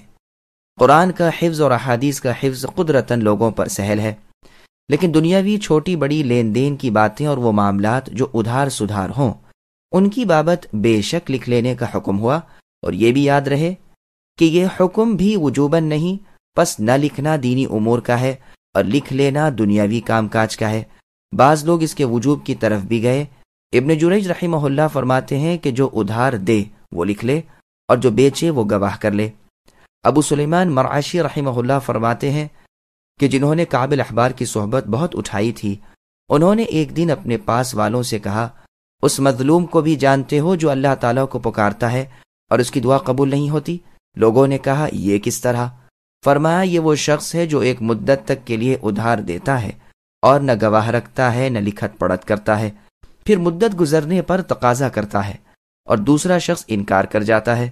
اب یہ اللہ تعالیٰ سے دعا کرتا ہے لیکن پروردگار قبول نہیں کرتے، اس لیے کہ اس نے یہ کام اللہ کے فرمان کے خلاف کیا ہے اور اپنے رب کا نافرمان ہوا ہے۔ ابو سعید رضی اللہ عنہ نیز شعبی، ربیع ابن انس، حسن بصری، ابن جریج ابن زید رحمہم اللہ وغیرہ کا قول ہے کہ پہلے تو یہ واجب تھا، پھر وجوب منسوخ ہو گیا اور فرمایا گیا کہ اگر ایک کو ایک پر اطمینان ہو تو جسے امانت دی گئی ہے اسے چاہیے کہ ادا کر دے، اور اس کی دلیل یہ حدیث ہے۔ گو یہ واقعہ اگلی امت کا ہے، لیکن تاہم ان کی شریعت ہماری شریعت ہے جب تک کہ ہماری شریعت میں اس پر انکار نہ ہو۔ اس واقعے میں جسے اب ہم بیان کرتے ہیں، لکھت پڑھت کے نہ ہونے اور گواہ مقرر نہ کیے جانے پر نبی صلی اللہ علیہ وسلم نے انکار نہیں کیا۔ قرض سے متعلق ایک عجیب واقعہ دیکھیے، مسند احمد میں ہے کہ رسول اللہ صلی اللہ علیہ وسلم نے فرمایا، بنی اسرائیل کے ایک شخص نے دوسرے شخص سے 1000 دینار ادھار مانگے۔ اس نے کہا، گواہ لاؤ۔ جواب دیا کہ اللہ کی گواہی کافی ہے۔ کہا، ضمانت لاؤ۔ جواب دیا کہ اللہ کی ضمانت کافی ہے۔ کہا، تو نے سچ کہا۔ ادائیگی کی میعاد مقرر ہو گئی اور اس نے اسے 1000 دینار گن دیے۔ اس نے طریقہ سفر کیا اور اپنے کام سے فارغ ہوا۔ جب میعاد پوری ہونے کو آئی تو یہ سمندر کے قریب آیا کہ کوئی جہاز کشتی ملے تو اس میں بیٹھ کر جاؤں اور رقم ادا کر آؤں، لیکن کوئی جہاز نہ ملا۔ جب دیکھا کہ وقت پر نہیں پہنچ سکتا تو اس نے ایک لکڑی لی اور بیچ میں سے کھوکھلی کر لی اور اس میں 1000 دینار رکھ دیے اور ایک پرچہ بھی رکھ دیا، پھر منہ بند کر دیا اور اللہ تعالیٰ سے دعا کی کہ اے پروردگار، آپ کو بخوبی علم ہے کہ میں نے فلاں شخص سے 1000 دینار قرض لیے، اس نے مجھ سے ضمانت طلب کی، میں نے آپ کو ضامن کر دیا اور اس پر وہ شخص خوش ہو گیا۔ گواہ مانگا تو میں نے گواہ بھی آپ ہی کو رکھا، وہ اس پر بھی خوش ہو گیا۔ اب جب کہ وقت مقررہ ختم ہونے کو آیا تو میں نے ہر چند کشتی تلاش کی کہ جاؤں اور اپنا قرض ادا کر آؤں، لیکن کوئی کشتی نہیں ملی۔ اب میں اس رقم کو آپ کو سونپتا ہوں اور سمندر میں ڈال دیتا ہوں اور دعا کرتا ہوں کہ یہ رقم آپ اسے پہنچا دیں گے۔ پھر اس لکڑی کو سمندر میں ڈال دیا اور خود چلا گیا، لیکن پھر بھی کشتی کی تلاش میں رہا کہ مل جائے تو جاؤں۔ یہاں تو یہ ہوا، وہاں جس شخص نے اسے قرض دیا، جب اس نے دیکھا کہ وقت پورا ہوا اور آج اسے آ جانا چاہیے تو وہ بھی دریا کے کنارے آ کھڑا ہوا کہ وہ آئے گا اور میری رقم مجھے دے گا یا کسی کے ہاتھ بھجوائے گا، مگر جب شام ہونے کو آئی اور کوئی کشتی اس طرف سے نہیں آئی تو یہ واپس لوٹا۔ کنارے پر ایک لکڑی دیکھی تو یہ سمجھ کر خالی تو جا رہا ہوں، آؤ اس لکڑی کو لے چلوں، پھاڑ کر سکھا لوں گا، جلانے کے کام آئے گی۔ گھر پہنچ کر جب اسے چیرتا ہے تو کھنا کھن بجتی ہوئی اشرفیاں نکلتی ہیں، گنتا ہے تو پوری 1000 ہیں، وہیں پرچے پر نظر پڑتی ہے، اسے بھی اٹھا کر پڑھ لیتا ہے۔ پھر ایک دن وہی شخص آتا ہے اور 1000 دینار پیش کر کے کہتا ہے کہ یہ لیجئے آپ کی رقم، معاف کیجئے گا، میں نے ہر چند کوشش کی کہ وعدہ خلافی نہ ہو، لیکن کشتی کے نہ ملنے کی وجہ سے مجبور ہو گیا اور دیر لگ گئی۔ آج کشتی ملی، آپ کی رقم لے کر حاضر ہوا۔ اس نے پوچھا کہ کیا میری رقم آپ نے بھجوائی بھی ہے؟ اس نے کہا میں تو کہہ چکا کہ مجھے کشتی نہ ملی۔ اس نے کہا اپنی رقم واپس لے کر خوش ہو کر چلے جاؤ، آپ نے جو رقم لکڑی میں ڈال کر اللہ پر بھروسہ کر کے دریا میں ڈال دیا تھا اسے اللہ تعالیٰ نے مجھ تک پہنچا دیا اور میں نے اپنی پوری رقم وصول کر لی۔ اس حدیث کی سند بالکل صحیح ہے۔ صحیح بخاری شریف میں 7 جگہ یہ حدیث آئی ہے۔ پڑھا لکھا شخص لکھنے سے انکار نہ کرے۔ پھر آگے اللہ فرماتے ہیں کہ لکھنے والا عدل و حق کے ساتھ لکھے، کتابت میں کسی فریق پر ظلم نہ کرے، ادھر ادھر کچھ کمی بیشی نہ کرے، بلکہ لین دین والے دونوں متفق ہو کر جو لکھوائیں وہی لکھے۔ لکھا پڑھا شخص معاملے کو لکھنے سے انکار نہ کرے، جب اسے لکھنے کو کہا جائے لکھ دے، جس طرح اللہ تعالیٰ کا یہ احسان اس پر ہے کہ اللہ نے اسے لکھنا سکھایا، اسی طرح جو لکھنا نہ جانتے ہوں ان پر یہ احسان کرے اور ان کے معاملے کو لکھ دیا کرے۔ صحیح بخاری اور مسلم کی حدیث میں ہے کہ یہ بھی صدقہ ہے کہ کسی کام کرنے والے کا ہاتھ بٹا دے، کسی گرے پڑے کا کام کر دے۔ اور حدیث میں ہے کہ جو علم کو جان کر پھر اسے چھپائے، قیامت کے دن اسے آنکھ کی لگام پہنائی جائے گی۔ یہ سنن ابی داؤد کی حدیث ہے۔ مجاہد اور عطا رحمہم اللہ فرماتے ہیں کہ کاتب یعنی لکھنے والے پر لکھ دینا اس آیت کی روح سے واجب ہے۔ جس کے ذمے حق ہو وہ لکھوائے اور اللہ تعالیٰ سے ڈرے، نہ کمی بیشی کرے، نہ خیانت کرے۔ اگر یہ شخص بے سمجھ ہے، اسراف وغیرہ کی وجہ سے روک دیا گیا ہے، یا کمزور ہے، یا بچہ ہے، یا حواس درست نہیں، یا جہالت اور کن ذہنی کی وجہ سے لکھوانا بھی نہیں جانتا ہو، تو جو اس کا ولی اور بڑا ہو وہ لکھوائے۔ پھر فرمایا کتابت کے ساتھ شہادت بھی ہونی چاہیے تاکہ معاملہ خوب مضبوط اور بالکل صاف ہو جائے۔ 2 مردوں کو گواہ کر لیا کرو، اگر نہ مل سکیں تو خیر 1 مرد اور 2 عورتیں صحیح۔ یہ حکم مال کے اور مقصود مال کے بارے میں ہے۔ 2 عورتوں کی گواہی 1 مرد کے برابر ہے۔ 2 عورتوں کو قائم مقام 1 مرد کے کرنا بسبب عورت کی عقل کے نقصان کے ہے، جیسے صحیح مسلم میں حدیث ہے کہ رسول اللہ صلی اللہ علیہ وسلم نے فرمایا، اے عورتوں صدقہ کرو اور بکثرت استغفار کرتی رہو، میں نے دیکھا ہے کہ جہنم میں تم بہت زیادہ تعداد میں جاؤ گی۔ ایک عورت نے پوچھا، اللہ کے رسول یہ کیوں؟ رسول اللہ نے فرمایا، تم لعنت زیادہ بھیجا کرتی ہو اور اپنے خاوند کی ناشکری کرتی ہو۔ میں نے نہیں دیکھا کہ باوجود عقل و دین کی کمی کے مردوں کی عقل مارنے والی تم سے زیادہ کوئی ہو۔ اس نے پھر پوچھا کہ اللہ کے رسول، ہم میں دین کی اور عقل کی کمی کیسے ہے؟ فرمایا، عقل کی کمی تو اس سے ظاہر ہے کہ 2 عورتوں کی گواہی 1 مرد کی گواہی کے برابر ہے، اور دین کی کمی یہ ہے کہ ایام حیض میں نہ نماز ہے نہ روزہ۔ گواہی کے لیے عادل ہونا شرط ہے۔ گواہوں کی نسبت فرمایا کہ یہ شرط ہے کہ وہ عدالت والے ہوں۔ امام شافعی رحمہ اللہ کا مذہب ہے کہ جہاں کہیں قرآن شریف میں گواہ کا ذکر ہے وہاں عدالت یعنی انصاف کی شرط ضروری ہے، گو وہاں لفظوں میں نہ ہو۔ اور جن لوگوں نے ان کی گواہی رد کر دی ہے، جن کا عادل ہونا معلوم نہ ہو، ان کی دلیل بھی یہی آیت ہے۔ وہ کہتے ہیں کہ گواہ عادل اور پسندیدہ ہونا چاہیے۔ 2 عورتیں مقرر کرنے کی حکمت بھی بیان کر دی کہ اگر ایک گواہی کو بھول جائے تو دوسری یاد دلا دے گی۔ فتذکرہ کی دوسری قراءت فتذکروا بھی ہے۔ جو لوگ کہتے ہیں کہ اس کی شہادت اس کے ساتھ مل کر مثل شہادت مرد کے کر دے گی، انہوں نے مکلف کیا ہے، صحیح بات پہلی ہی ہے، واللہ اعلم۔ گواہوں کو چاہیے کہ جب وہ بلائے جائیں انکار نہ کریں، یعنی جب ان سے کہا جائے کہ آؤ اس معاملے میں گواہ رہو تو انہیں انکار نہ کرنا چاہیے، جیسے کاتب کی بابت بھی یہی فرمایا گیا ہے یہاں سے یہ بھی فائدہ حاصل کیا گیا ہے کہ گواہ رہنا بھی فرض کفایہ ہے۔ یہ بھی کہا گیا ہے کہ جمہور کا مذہب یہی ہے، اور یہ معنی بھی کیے گئے ہیں کہ جب گواہ گواہی دینے کے لیے طلب کیا جائے، یعنی جب اس سے واقعہ پوچھا جائے تو وہ نہ رکے۔ چنانچہ ابو مجلز اور مجاہد رحمہم اللہ وغیرہ فرماتے ہیں کہ جب گواہ رہنے کے لیے بلائے جاؤ تو تم کو اختیار ہے، خواہ جاؤ خواہ نہ جاؤ، لیکن جب گواہ ہو چکے پھر گواہی دینے کے لیے جب بلایا جائے تو ضرور جانا پڑے گا۔ صحیح مسلم اور سنن نبی داؤد وغیرہ کی حدیث میں ہے کہ اچھے گواہ وہ ہیں جو بن پوچھے ہی گواہی دے دیا کریں، لیکن اس کے مقابل میں بخاری اور مسلم کی دوسری حدیث میں جو آیا ہے کہ بدترین گواہ وہ ہیں کہ جن سے گواہی طلب نہ کی جائے اور وہ گواہی دینے بیٹھ جائیں۔ اسی طرح بخاری کی ایک اور حدیث میں ہے کہ جس میں ہے کہ پھر ایسے لوگ قیامت کے قریب آئیں گے جن کی قسمیں گواہیوں پر اور گواہیاں قسموں پر پیش پیش رہیں گی، اور روایت میں ہے کہ ان کی گواہی نہ لی جائے گی تاہم وہ گواہی دیں گے۔ تو یاد رہے کہ یہ مذمت اور برائی جھوٹی گواہی دینے والوں کے لیے ہے، اور وہ تعریف سچی گواہی دینے والوں کے لیے ہے، اور یہی تطبیق ہے ان مختلف احادیث میں۔ ابن عباس رضی اللہ عنہما وغیرہ فرماتے ہیں کہ آیت دونوں حالتوں کو شامل ہے، یعنی گواہی دینے کے لیے بھی اور گواہ رہنے کے لیے بھی انکار نہ کرنا چاہیے۔ پھر آگے اللہ نے فرمایا چھوٹا معاملہ ہو یا بڑا لکھنے سے کسمساؤ نہیں، مدت وغیرہ لکھ لیا کرو، ہمارا یہ حکم پورے عدل والا اور گواہی کو خوب ثابت رکھنے والا ہے، کیونکہ اپنی تحریر دیکھ کر بھولی بسری بات بھی یاد آ جاتی ہے، نہ لکھا ہو تو ممکن ہے کہ بھول ہو جائے جیسا کہ اکثر ہوتا ہے، اور اس میں شک و شبہ کے نہ ہونے کا بھی زیادہ موقع ہے، کیونکہ اختلاف کے وقت تحریر دیکھ سکتے ہیں اور بغیر شک و شبہ فیصلہ ہو سکتا ہے۔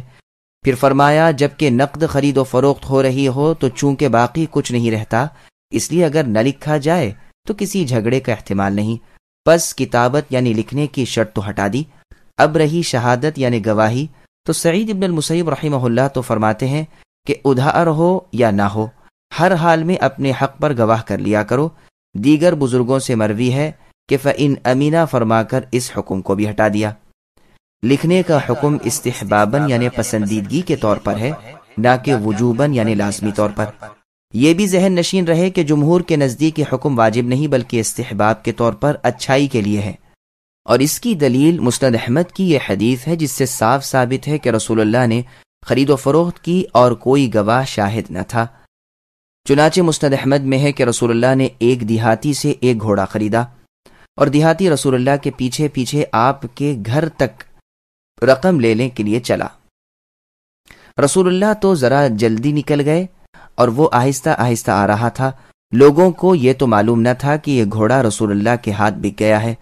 انہوں نے قیمت لگانی شروع کی، یہاں تک کہ جتنے داموں اس نے رسول اللہ کے ہاتھ بیچا تھا اس سے زیادہ دام لگ گئے۔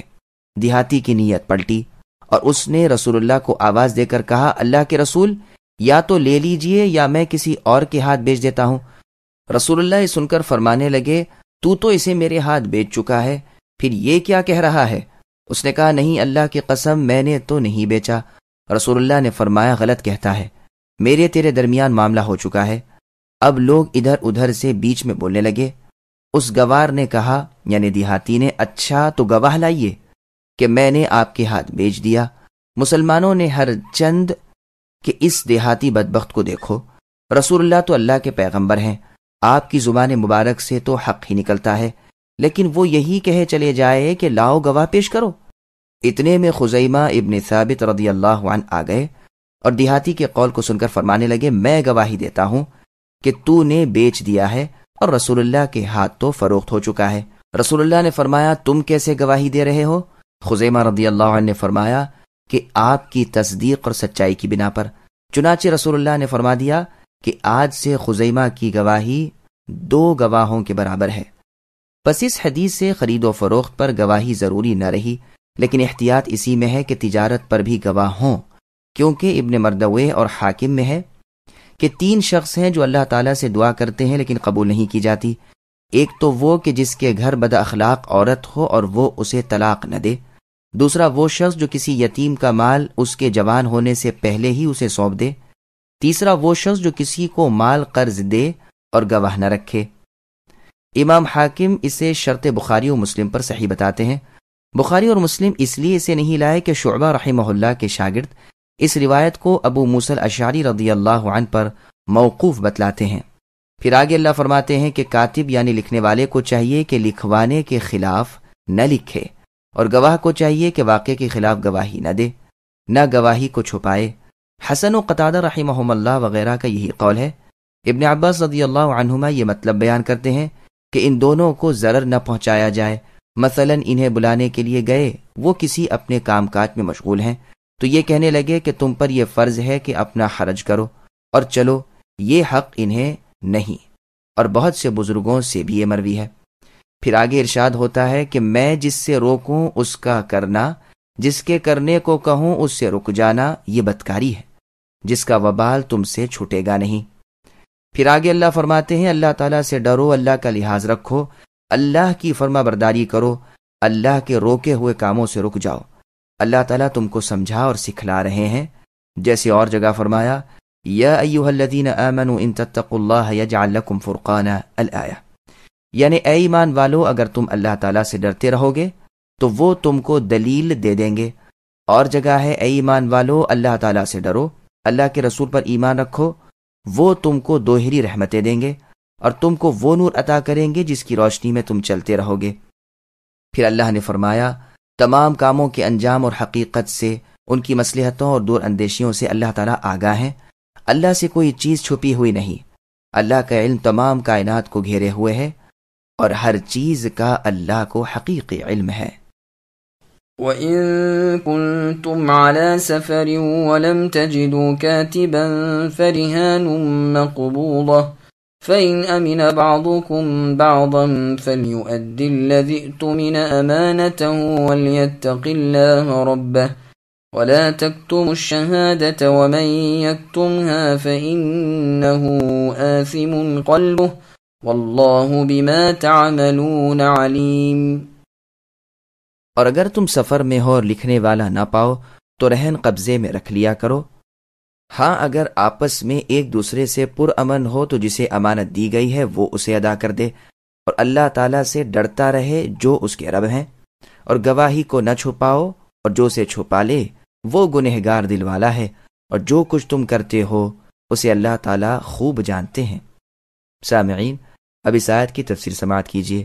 کوئی چیز رہن رکھنے کا مسئلہ، یعنی بحالت سفر اگر ادھار سدھار کا لین دین ہو اور کوئی لکھنے والا نہ ملے یا ملے مگر قلم و دوات یا کاغذ نہ ہو تو رہن رکھ لیا کرو، اور جس چیز کو رہن رکھنا ہو اسے حقدار کے قبضے میں دے دو۔ مقبوضۃ کے لفظ سے استدلال کیا گیا ہے کہ رہن جب تک قبضے میں نہ آ جائے لازم نہیں ہوتا، جیسے کہ امام شافعی اور جمہور کا مذہب ہے، مگر دوسری جماعت نے استدلال کیا ہے کہ رہن کا مرتہن کے ہاتھ میں مقبوض ہونا ضروری ہے۔ امام احمد اور ایک دوسری جماعت سے یہی منقول ہے۔ ایک اور جماعت کا قول ہے کہ رہن صرف سفر میں ہی مشروع ہے، جیسے مجاہد رحمہ اللہ وغیرہ، لیکن صحیح بخاری صحیح مسلم مسند شافعی میں ہے کہ رسول اللہ نے جس وقت فوت ہوئے اس وقت آپ کی ذرہ مدینے کے ایک یہودی ابو شحم کے پاس 30 وسق جو کے بدلے گروی تھی جو آپ نے اپنے گھر والوں کے کھانے کے لیے تھے۔ ان مسائل کے بسط و تفصیل کی جگہ تفسیر نہیں بلکہ احکام کی بڑی بڑی کتابیں ہیں، وَلِلَّهِ الْحَمْدُ وَالْمِنَّةُ وَبِهِ الْمُسْتَعَانُ۔ اس کے بعد کے جملے فَإِنْ أَمِنَا سے ابو سعید خدری رضی اللہ عنہ فرماتے ہیں کہ اس سے پہلے کا حکم منسوخ ہو گیا۔ شعبی رحمہ اللہ فرماتے ہیں کہ جب نہ دینے کا خوف نہ ہو تو نہ لکھنے اور گواہ نہ رکھنے میں کوئی حرج نہیں۔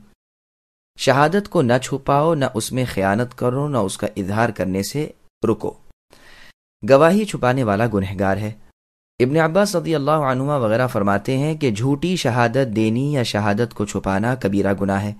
یہاں بھی فرمایا اس کا چھپانے والا خطا کار دل والا ہے، جیسے اور جگہ اللہ نے فرمایا وَلَا نَكْتُمُ شَهَادَةَ اللَّهِ إِنَّا إِذًا لَمِنَ الْآثِمِينَ، یعنی ہم اللہ کی گواہی کو نہیں چھپاتے، اگر ہم ایسا کریں تو یقیناً ہم گنہگاروں میں سے ہیں۔ اور جگہ اللہ نے فرمایا ایمان والو عدل و انصاف کے ساتھ زبانی گواہیوں پر ثابت قدم رہو، گو اس کی برائی خود تم کو پہنچے یا تمہارے ماں باپ کو یا رشتے کنبے والوں کو، اگر وہ مالدار ہو تو اور فقیر ہو تو اللہ تعالیٰ ان دونوں سے اولا ہے۔ خواہشوں کے پیچھے پڑ کر عدل سے نہ ہٹو، اگر تم زبان دباؤ گے یا پہلو تہی کرو گے تو سمجھ لو کہ اللہ تعالیٰ بھی تمہارے اعمال سے خبردار ہیں۔ اسی طرح یہاں بھی فرمایا کہ گواہی کو نہ چھپاؤ، اس کا چھپانے والا گنہگار دل والا ہے، اور اللہ تعالیٰ تمہارے اعمال کو خوب جانتے ہیں۔ للہ ما فی السماوات وما فی الارض وَإِن تُبْدُوا مَا فِي أَنفُسِكُمْ أَوْ تُخْفُوهُ يُحَاسِبْكُم بِهِ اللَّهُ فَيَغْفِرُ لِمَن يَشَاءُ وَيُعَذِّبُ مَن يَشَاءُ وَاللَّهُ عَلَى كُلِّ شَيْءٍ قَدِيرٌ۔ آسمانوں اور زمین کی ہر چیز اللہ ہی کی ملکیت ہے، تمہارے دلوں میں جو کچھ ہے اسے تم ظاہر کرو یا چھپاؤ، اللہ اس کا حساب تم سے لے لیں گے، پھر جسے چاہے بخشیں اور جسے چاہے سزا دیں، اور اللہ تعالی ہر چیز پر قادر ہے۔ سامعین، اب اس آیت کی تفسیر سماعت کیجیے۔ دلی وساوس یعنی وسوسوں اور صحابہ رضی اللہ عنہم کی پریشانی کا ازالہ، یعنی زمین و آسمان کے مالک اللہ تعالیٰ ہی ہیں، چھوٹی موٹی چھپی کھلی کا اللہ تعالیٰ ہی عالم ہے، ہر چھپے کھلے کا وہ حساب لینے والے ہیں۔ جیسے اور جگہ ہے قُلْ إِن تُخْفُوا مَا فِي صُدُورِكُمْ أَوْ تُبْدُوهُ يَعْلَمْهُ اللَّهُ، یعنی اے نبی کہہ دیجئے کہ تمہارے سینوں میں جو کچھ ہے اسے خواہ تم چھپاؤ یا ظاہر کرو، اللہ تعالیٰ کو اس کا بخوبی علم ہے، وہ آسمان و زمین کی ہر چیز کا علم رکھتے ہیں اور ہر چیز پر قادر ہیں۔ اور جگہ فرمایا وہ اللہ پوشیدگی کو اور علانیہ کو خوب جانتے ہیں، اور بھی اس معنی کی بہت سی آیات ہیں۔ یہاں اس کے ساتھ ہی یہ بھی فرمایا کہ وہ اس پر حساب لیں گے۔ جب یہ آیت اتری تو صحابہ رضی اللہ عنہم پر بڑی بھاری پڑی کہ چھوٹی بڑی تمام چیزوں کا حساب ہوگا، اور اپنے ایمان کی زیادتی اور یقین کی مضبوطی کی وجہ سے وہ کانپ اٹھے، تو رسول اللہ کے پاس آ کر گھٹنوں کے بل گر پڑے اور کہنے لگے، اے اللہ کے رسول، نماز، روزہ، جہاد، صدقہ وغیرہ کا تو ہمیں حکم ہوا جو ہماری طاقت میں تھا، ہم نے حتی المقدور کیا، لیکن اب جو آیت اتری ہے اس کی برداشت کی طاقت تو ہم میں نہیں۔ رسول اللہ نے فرمایا، پھر کیا تم یہود و نصارہ کی طرح یہ کہنا چاہتے ہو کہ ہم نے سنا اور نہیں مانا؟ تم کو چاہیے کہ یوں کہو، ہم نے سنا اور مانا۔ اے اللہ، ہم آپ کی بخشش چاہتے ہیں، اے ہمارے رب، ہمیں تو آپ ہی کی طرف لوٹنا ہے۔ چنانچہ صحابہ رضی اللہ عنہم نے اسے تسلیم کر لیا اور زبانوں پر یہ کلمات جاری ہو گئے، تو آیت آمن الرسول اتری اور اللہ تعالی نے اس تکلیف کو دور کر دیا، اور آیت لا یکلف اللہ نازل ہوئی۔ یہ روایت مسند احمد اور مسلم کی ہے۔ صحیح مسلم میں بھی یہ حدیث ہے، اس میں ہے کہ اللہ تعالیٰ نے یہ تکلیف دور کر دی اور آیت لا یکلف اللہ نفسا الا وسعها اتاری۔ اور جب مسلمانوں نے کہا کہ اے اللہ، ہماری بھول چوک اور خطا پر ہماری پکڑ نہ کیجیے، تو اللہ تعالیٰ نے فرمایا نعم، یعنی میں یہی کروں گا۔ انہوں نے کہا ربنا ولا تحمل علینا، یعنی اے اللہ، اے ہمارے رب، ہم پر وہ بوجھ نہ ڈالیے جو ہم سے اگلوں پر ڈالا۔ اللہ تعالیٰ نے فرمایا یہ بھی قبول۔ پھر کہا ربنا ولا تحملنا ما لا طاقت لنا به، یعنی اے ہمارے رب، ہم پر ہماری طاقت سے زیادہ بوجھ نہ ڈالیے، اسے بھی قبول کیا گیا۔ پھر دعا مانگی، اے اللہ، ہمیں معاف فرمائیے، ہمارے گناہ بخش دیجیے اور کافروں پر ہماری مدد کیجیے۔ اللہ تعالیٰ نے اسے بھی قبول فرمایا۔ یہ حدیث اور بھی بہت سے طرق سے مروی ہے۔ ایک روایت میں یہ بھی ہے، مجاہد رحمہ اللہ کہتے ہیں، میں نے ابن عباس رضی اللہ عنہما کے پاس جا کر واقعہ بیان کیا کہ عبداللہ بن عمر رضی اللہ عنہما نے اس آیت وَإِن تُبْدُوا کی تلاوت فرمائی اور بہت روئے۔ آپ نے فرمایا اس آیت کے اترتے ہی یہی حال صحابہ کا اس کے اترنے کے وقت ہوا تھا، وہ سخت غمگین ہو گئے، اور یہ بھی کہا کہ دلوں کے مالک، ہم اگر دل کے خیالات پر بھی پکڑے گئے تو بڑی مشکل ہے۔ رسول اللہ نے فرمایا سمعنا واطعنا کہو، چنانچہ صحابہ نے کہا، اور پھر بعد والی آیات اتری اور عمل پر تو پکڑ رہی، لیکن دل کے خیالات اور نفس کے وسوسے سے پکڑ اٹھ گئی۔ دوسرے طریق سے یہ روایت ابن مرجانہ سے بھی اسی طرح مروی ہے، اور اس میں یہ بھی ہے کہ قرآن نے فیصلہ کر دیا کہ تم اپنے نیک و بد اعمال پر پکڑے جاؤ گے، خواہ زبانی ہوں خواہ اور اعضاء کے ہوں، لیکن دلی وسوسے معاف ہیں۔ اور بھی بہت سے صحابہ رضی اللہ عنہم اور تابعین رحمہم اللہ سے اس کا منسوخ ہونا مروی ہے۔ صحیح حدیث میں ہے کہ اللہ تعالیٰ نے میری امت کے دلی خیالات سے درگزر فرما لیا، پکڑ اسی پر ہے جو کہیں یا کریں۔ یہ روایت بخاری اور مسلم کی ہے۔ نیکی کا ارادہ کرنے سے ثواب لکھا جاتا ہے، جبکہ گناہ میں ایسا نہیں ہے۔ بخاری اور مسلم میں رسول اللہ نے فرمایا، اللہ تعالیٰ فرماتے ہیں کہ جب میرا بندہ برائی کا ارادہ کرے تو اسے نہ لکھو جب تک کر نہ گزرے، اگر کر گزرے تو ایک برائی لکھو، اور جب نیکی کا ارادہ کرے تو صرف ارادے ہی سے نیکی لکھ لو، اور اگر نیکی کر بھی لے تو ایک کے بدلے 10 نیکیاں لکھو۔ اور روایت میں ہے کہ ایک نیکی کے بدلے 700 تک لکھی جاتی ہیں۔ اور روایت میں ہے جب بندہ برائی کا ارادہ کرتا ہے تو فرشتے اللہ تعالیٰ کے حضور عرض کرتے ہیں کہ اے اللہ، آپ کا یہ بندہ بدی کرنا چاہتا ہے۔ اللہ تعالیٰ فرماتے ہیں رکے رہو جب تک کہ کر نہ لے، اس کے نام اعمال میں نہ لکھو، اگر کرے تو ایک لکھنا، اور اگر چھوڑ دے تو ایک نیکی لکھ لینا، کیونکہ مجھ سے ڈر کر چھوڑتا ہے۔ رسول اللہ فرماتے ہیں جو پختہ اور پورا مسلمان بن جائے اس کی ایک ایک نیکی کا ثواب 10 سے لے کر 700 تک بڑھتا جاتا ہے، اور برائی نہیں بڑھتی۔ اور روایت میں ہے کہ 700 سے بھی کبھی کبھی نیکی بڑھا دی جاتی ہے۔ ایک اور روایت میں یہ بھی ہے کہ بڑا برباد ہونے والا وہ ہے جو باوجود اس رحم و کرم کے بھی برباد ہو۔ ایک مرتبہ اصحاب رسول نے آ کر رسول اللہ سے عرض کی کہ کبھی کبھی تو ہمارے دل میں ایسے وسوسے اٹھتے ہیں کہ زبان سے ان کا بیان کرنا بھی ہم پر گراں گزرتا ہے۔ رسول اللہ نے فرمایا ایسا ہونے لگا؟ انہوں نے کہا ہاں۔ آپ نے فرمایا یہ صریح ایمان ہے۔ یہ تمام روایات مسلم، بخاری وغیرہ کی ہیں۔ دلی وساوس پر محاسبہ عذاب کو لازم نہیں کرتا۔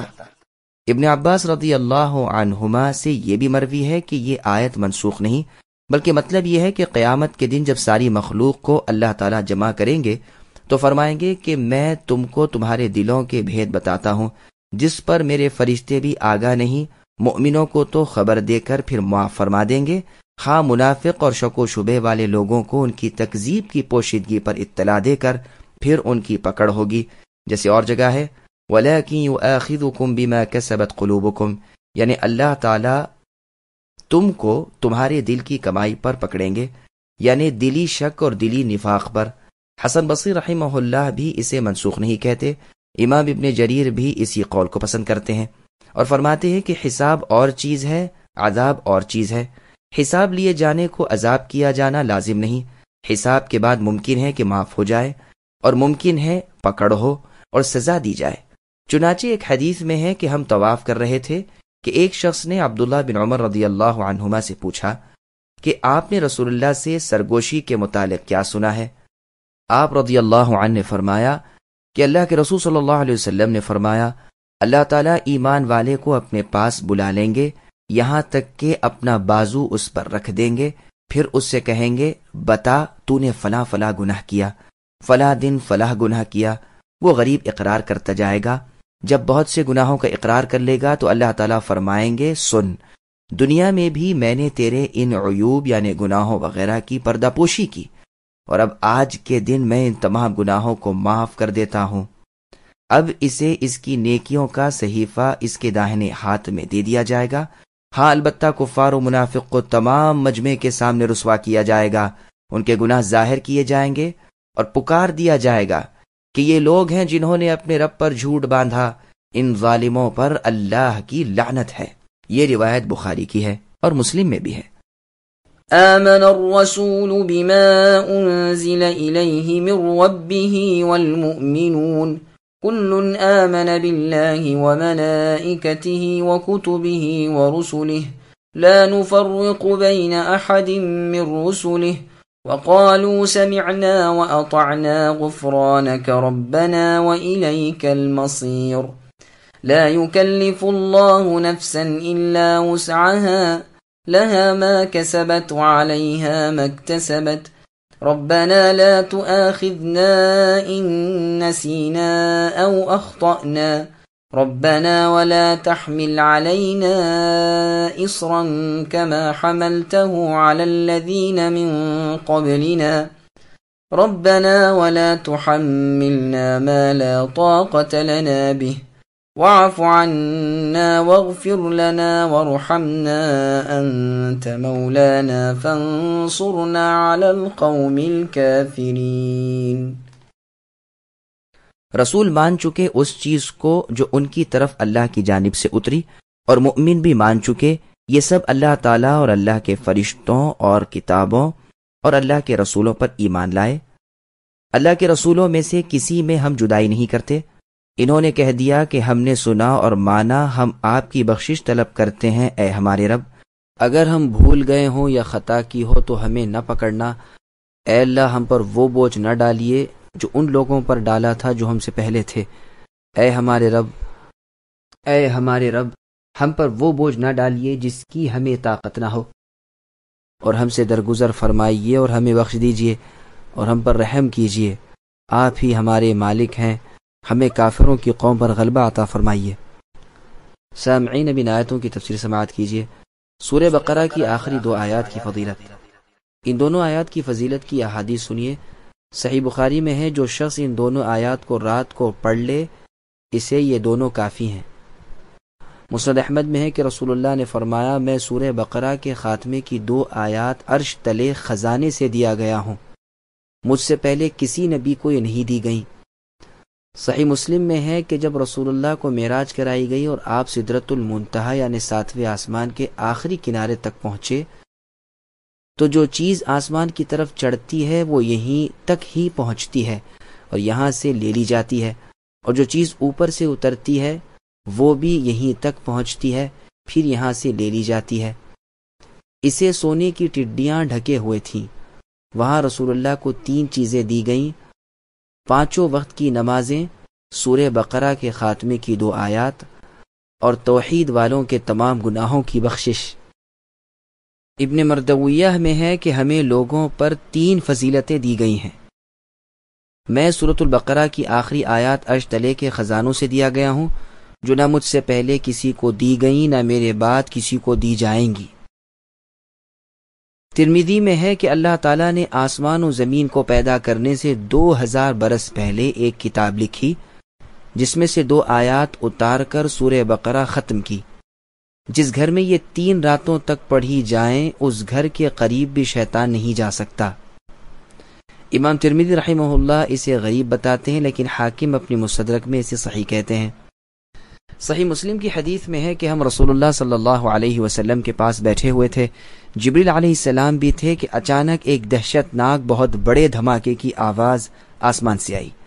جبریل علیہ السلام نے اوپر کو آنکھیں اٹھائیں اور فرمایا کہ آسمان کا یہ وہ دروازہ کھلا ہے جو آج تک کبھی نہیں کھلا تھا۔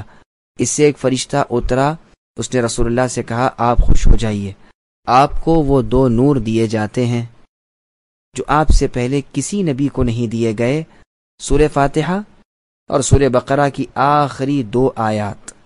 ان میں سے ایک ایک حرف پر آپ کو نور دیا جائے گا۔ پس یہ 10 احادیث ان مبارک آیات کی فضیلت میں ہیں۔ تمام نازل شدہ آسمانی کتابوں پر ایمان رکھنا لازم ہے۔ مطلب آیت کا یہ ہے کہ رسول یعنی محمد صلی اللہ علیہ وسلم اس کتاب پر ایمان لائے جو ان کی طرف ان کے رب کی جانب سے نازل ہوئی، اور دوسرے ایماندار بھی ایمان لائے۔ ان سب نے مان لیا کہ اللہ تعالیٰ اکیلے ہیں، وہ تنہا ہیں، وہ بے نیاز ہیں، اللہ کے سوا کوئی عبادت کے لائق نہیں، نہ اللہ کے سوا کوئی پالن ہار ہے۔ یہ تمام انبیاء کو مانتے ہیں، تمام رسولوں پر ایمان رکھتے ہیں، آسمانی کتابوں کو انبیاء کرام علیہم السلام پر اتری ہیں سچی جانتے ہیں۔ وہ نبیوں میں جدائی نہیں کرتے کہ ایک کو مانے ایک کو نہ مانے، بلکہ سب کو سچا جانتے ہیں، اور ایمان رکھتے ہیں کہ وہ پاک باز طبقہ رشد و ہدایت والا اور لوگوں کی خیر کی طرف رہبری کرنے والا ہے۔ گو بعض احکام ہر نبی کے زمانے میں عدل بدل ہوتے رہے، یہاں تک کہ رسول اللہ کی شریعت سب کی ناسخ ٹھہری۔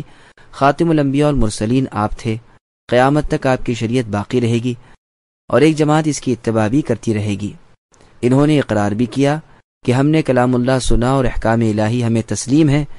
انہوں نے کہا، اے اللہ ہمیں مغفرت، رحمت اور لطف عنایت فرمائیے، آپ ہی کی طرف ہمیں لوٹنا ہے، یعنی حساب والے دن۔ پھر آگے اللہ نے فرمایا، کسی کو اس کی طاقت سے زیادہ تکلیف اللہ نہیں دیتے، یہ اللہ کا لطف و کرم اور احسان و انعام ہے۔